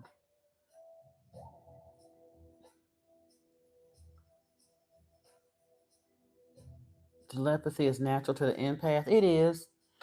Gerline, it is absolutely natural. I didn't even understand it what it was at first when I was younger. It didn't matter whether I had talked to my cousins, my sisters, anything like that. I could have been not talked to them for 6 months. If I really, really wanted to talk to somebody, if I concentrated on them hard enough, they'd call me within 48 hours. Every time I did it, every time I've ever tried to do that. So yeah, I was telepathically linked to my family, even though they wasn't even remotely trying to wake up, wasn't focused on nothing spiritual. It was just a natural thing. You said you grew up in a Christian family, but you were very sickly and you figured out your own path by actually doing your own research. That's cool, Enrique. Like I said, I grew up in a super Christian household as well, but they controlled everything and it was, yeah, it was very, very restrictive, and I didn't start doing my own research till I got grown and basically kicked out of the house and the religion and everything else for spiritual differences. And then I was hurt and upset and just kind of shut everything down for about a decade. And then, like I said, my awakening got to a point where I was kind of pulled past conspiracy theory and all the cosmic concepts and got pulled down into the spiritual rabbit hole. And here I am.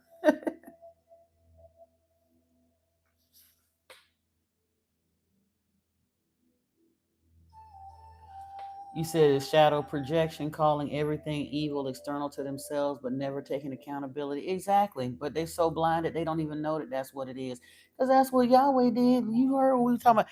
Oh, I did this and that, and you still didn't come to me? Like, did you hear yourself, fool?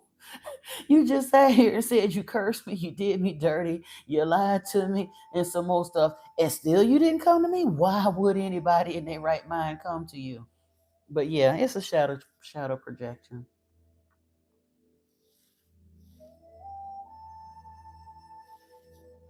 You say you concerned about Yahweh's highway hygiene if he likes the smell of burning flesh.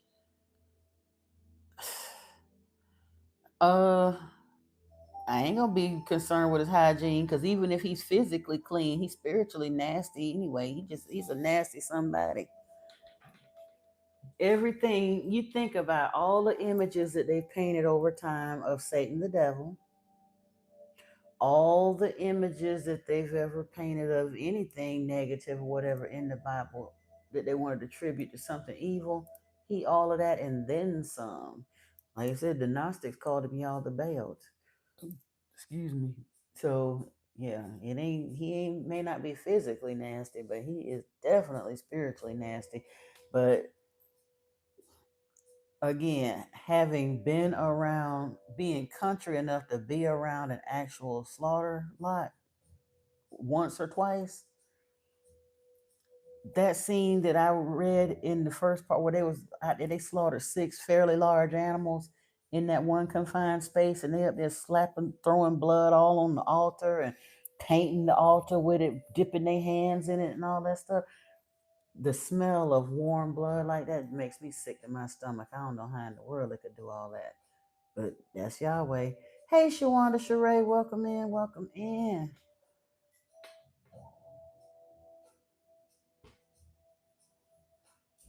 Hold on, let me see. And you have a blessed week as well, my dear. Welcome.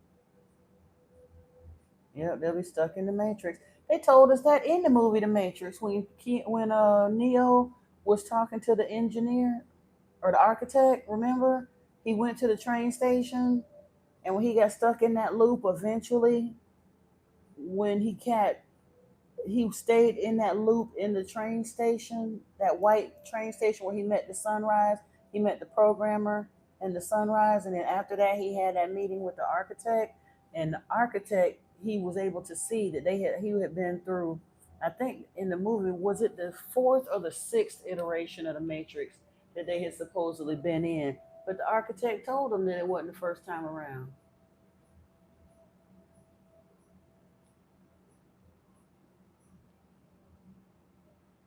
Hold on a second, I'm trying to.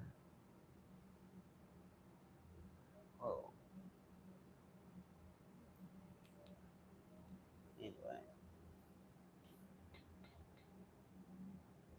You said many said that you're courageous. You get more courage. Hey, that's what it takes. We got to talk ourselves into it or out of it or whatever. Like I said, do it scared, do it anyway. Honestly though, Gerline, it ain't that sad. We've been reincarnating in a loop. But like I said, at least this time when they get absorbed back, they may have to do a few more reincarnations, but there will come a point in time when this real separation happens. At least this go around when they start on this iteration, it will be without the influence of Yahweh. The Anunnaki is sick of his ass too. Just like when they exiled Marduk twice, and he still didn't act right, the time will come when enough is enough. He'll be moved off planet, exiled, sequestered, something. But they're sick of him too.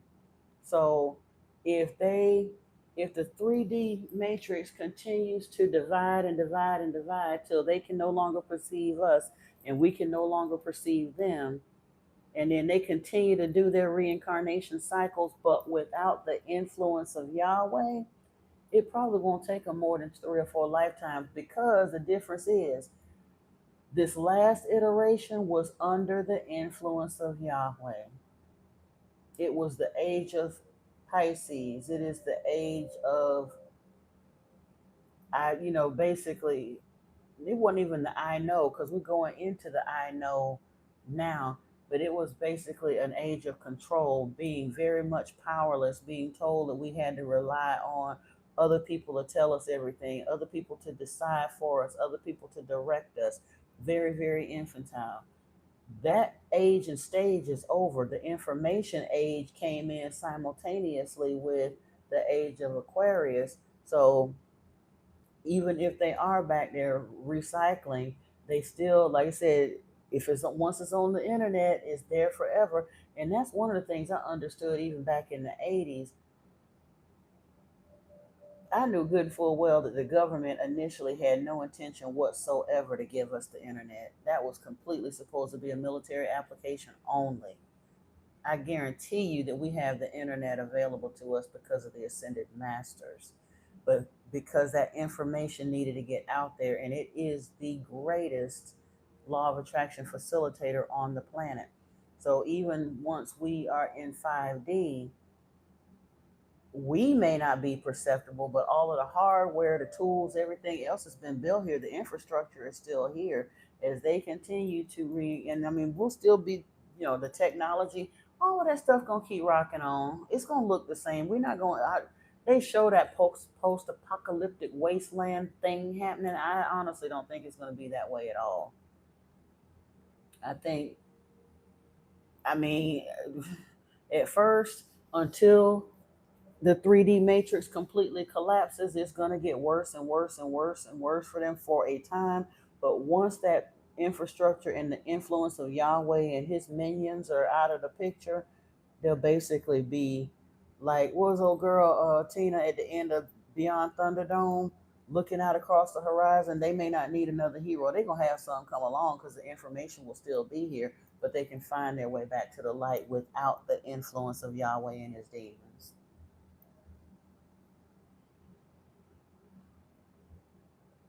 You said you burned sage last night with the window open. You woke up with a pain in your right arm and calf. It eased a bit during the day, but it felt like something shifted, maybe energetically, maybe spiritually. You've been wondering if this could be a sign of spiritual resistance, ancestral movement, or even a demonic attack. Could I share my insight on what this kind of pain might mean after a cleansing ritual, and how might you respond with protection or clarity? You back and still begging, blue eyes? You couldn't get it before, and no, you ain't getting it now.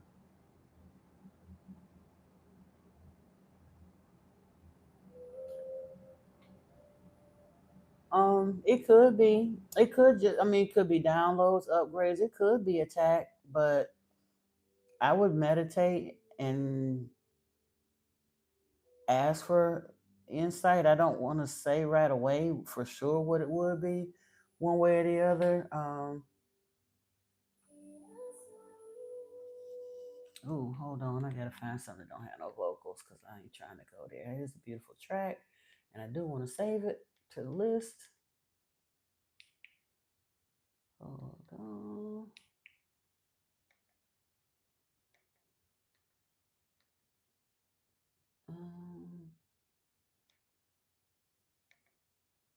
There we go.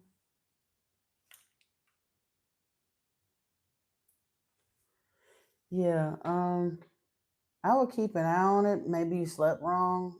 I'm not sure.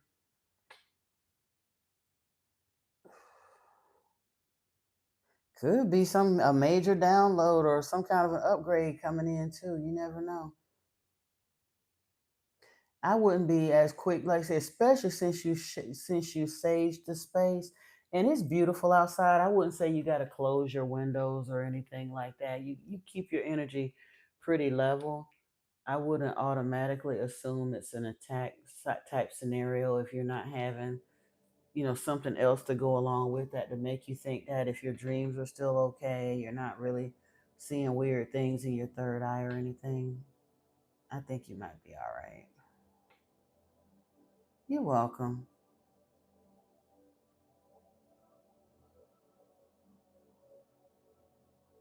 Blue Eyes, I got one thing to ask you. Now, again, I've been sitting here since about 8:20, so 2.5 hours almost, just sharing knowledge with people and all the rest of that. You don't even give me the courtesy of active participation in the information that I'm disseminating. You want to come in here as a stranger and ask me for $5, and you wouldn't even give me the courtesy of listening to me. Why should I give you $5? I don't even know you. I will be opening myself up to be scammed and possibly have my bank accounts hacked, giving a disrespectful, rude stranger on the internet my information to link to their account to try to send them $5 when they wouldn't even give me the courtesy of listening to me respectfully for 5 minutes. Why would I? Please tell me that.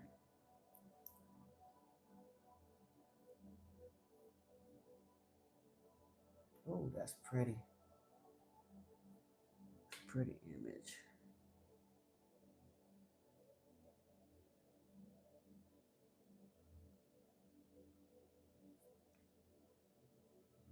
Why are you removing all your questions, Antoine?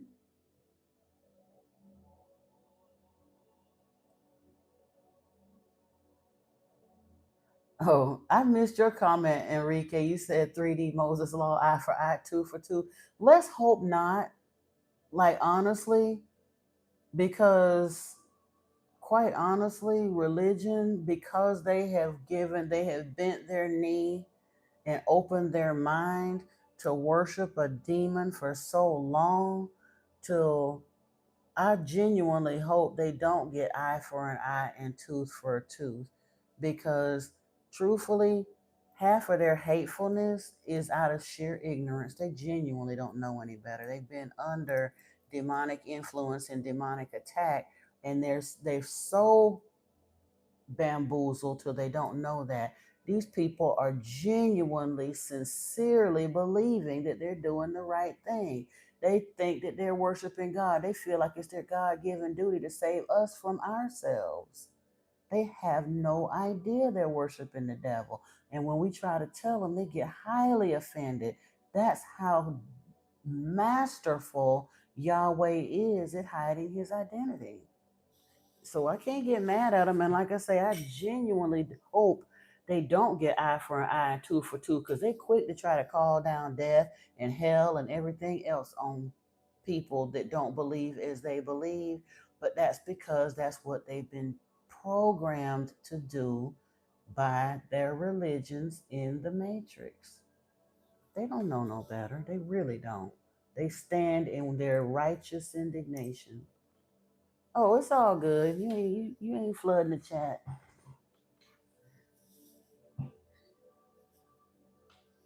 We can flood it because hey, if you don't, somebody else will.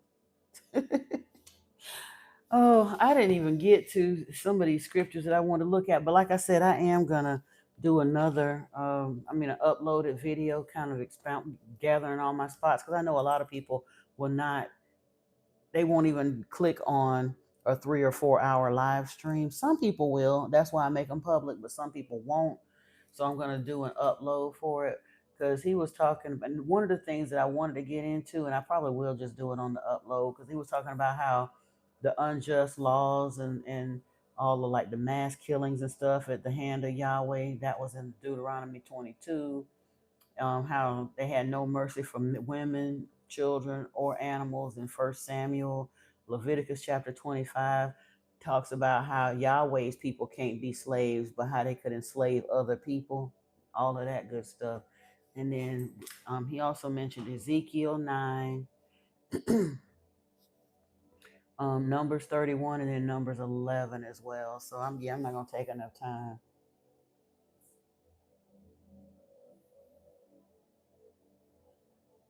Right, Enrique? And my thing is, I ain't asked him for $5, but if anything, he ain't new to this. He need to be true to it. You don't come up in somebody live stream, because most people who stream, that is their livelihood.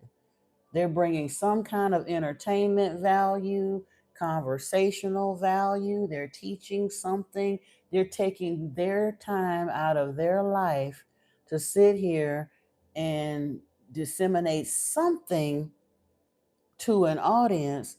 Why would I pay somebody else to just walk in here at random? Like I say, he or she hasn't even given me the respect of even listening to what I had to say. They tuned in the beginning, ducked out, and then came in 2.5 hours later with the same old tired behind question.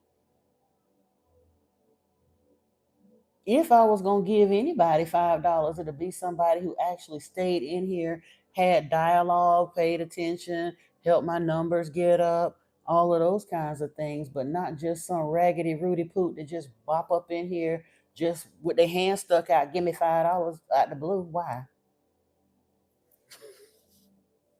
You say you've been trying to take notes because you know you're connecting the puzzle. Yeah, I'm like I said, I'll do a video because I don't expect, like I said, some people will go back and watch them. You know what, with the live streams, I'll put them on like in the evening and try to catch them, but they always wind up putting me to sleep. You know how that go. But at least I get a chance to listen to part of it, you know.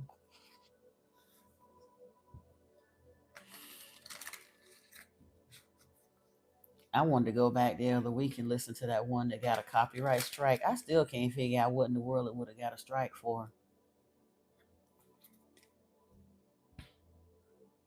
Maybe because I looked up something on Google and read it off of the front page of Google. I don't know, but I gave credit for where I was getting it from, so I don't even know how that could be a copyright strike.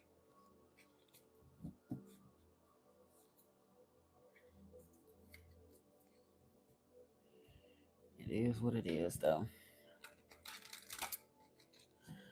But you know what, folks? It is 11:03, so I think it's about time for us to go ahead on and pack it in. I would love to say I'm going to stay up and do that video tonight, but I promise you I'm not, because if I do, I won't make it to the tarot session tomorrow. That's the only thing about staggering these days like this between the morning and the evening. I said, don't go. Okay, why? What we got? What we got? If we're still having a conversation, I don't have to go. I can stick around for a little while longer yet. Was that from now or from before? What was what from now or from before?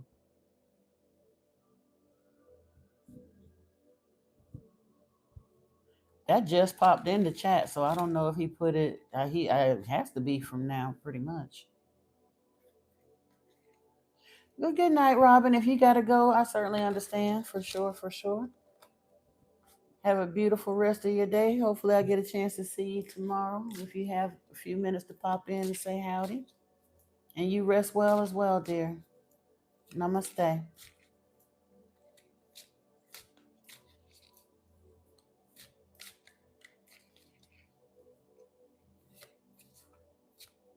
Talk to me, Antoine. What's going on?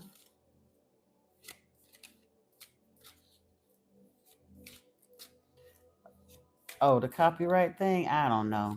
Like I said, I ain't even. I think it's about four. That live stream I think is like 4 hours long, and I just ain't bothered to go back and listen to all of it to try to figure it out. Because truthfully, what am I gonna do? Try to appeal it for what? I think it had about 100 views, maybe. You know, so at this point, it's not like it's gonna go viral or nothing. I just go ahead. Eventually, I need to just go ahead on and delete it so I don't have to look at it and go on about my business. We got plenty of other ones to look at. If you sleepy, how you gonna tell me don't go? Go to bed, boy. Oh, yeah, I'm gonna go ahead on because I don't have to cook tonight. That's thank goodness. But I do need to go in there and get his tea packed up for work, and then by the time I get to sleep and do everything I got to do, like I said, I'm supposed to be up tomorrow for a live stream on the other channel in the morning for some tarot. And I have got to get that whole TikTok situation straightened out. So I will be working on that this week because I know Miss Brittany gonna get me if I don't. Um, yeah, I'm gonna go ahead and figure that part out, and I'll let y'all know. It is kind of, but honestly, I part of YouTube I did to myself, and by not understanding all the rules and regs and blah blah blah. So I'm gonna take a little time before I jump back out there in TikTok land and try to watch a few tutorials to make sure I go into TikTok the right way. Because I have created an account a couple of times there and I didn't use it and wound up losing. I probably can't even get the really cool names because I had created an account under Anunnaki Oracle Priestess on TikTok and never uploaded nothing to it. So I don't even know if I can still use it or not. But even if I can't, I may just go in under Modern Mystic Messages and call it a day. Two lotuses rise, one for the breath, one for becoming. May every living being in this chat be wrapped in the rhythm of protection, uplifted by the petals of clarity, and held in the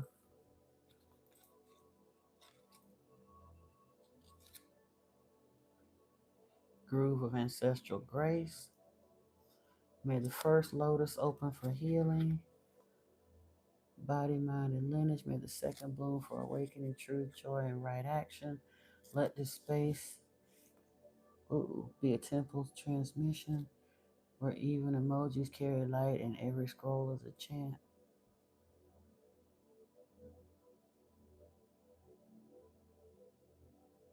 Oh yes, because you don't have TikTok, but you'll download it. Yeah. Environment, I didn't.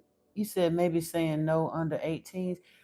No, no. I mean, I don't think that it was necessary because I didn't put an under 18 label on that one. I don't think that was the one that I put no under 18s on. I've done a couple of videos like that uploads, and I didn't have any problem with them. Got hundreds and hundreds of views on those.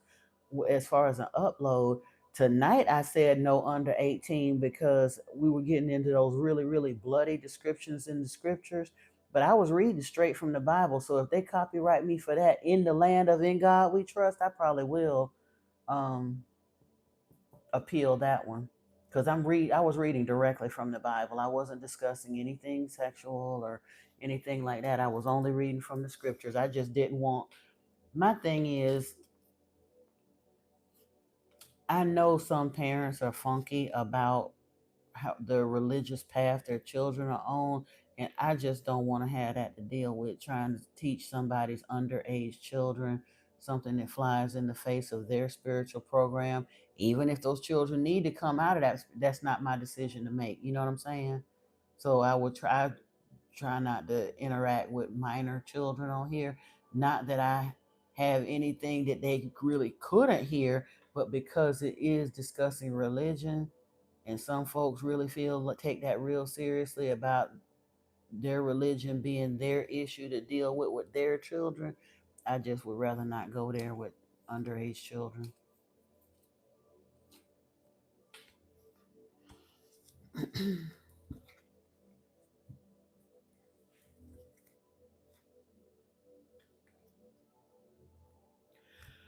I was just shuffling this deck just because, and the Hierophant came out here, Faith, with the Sun.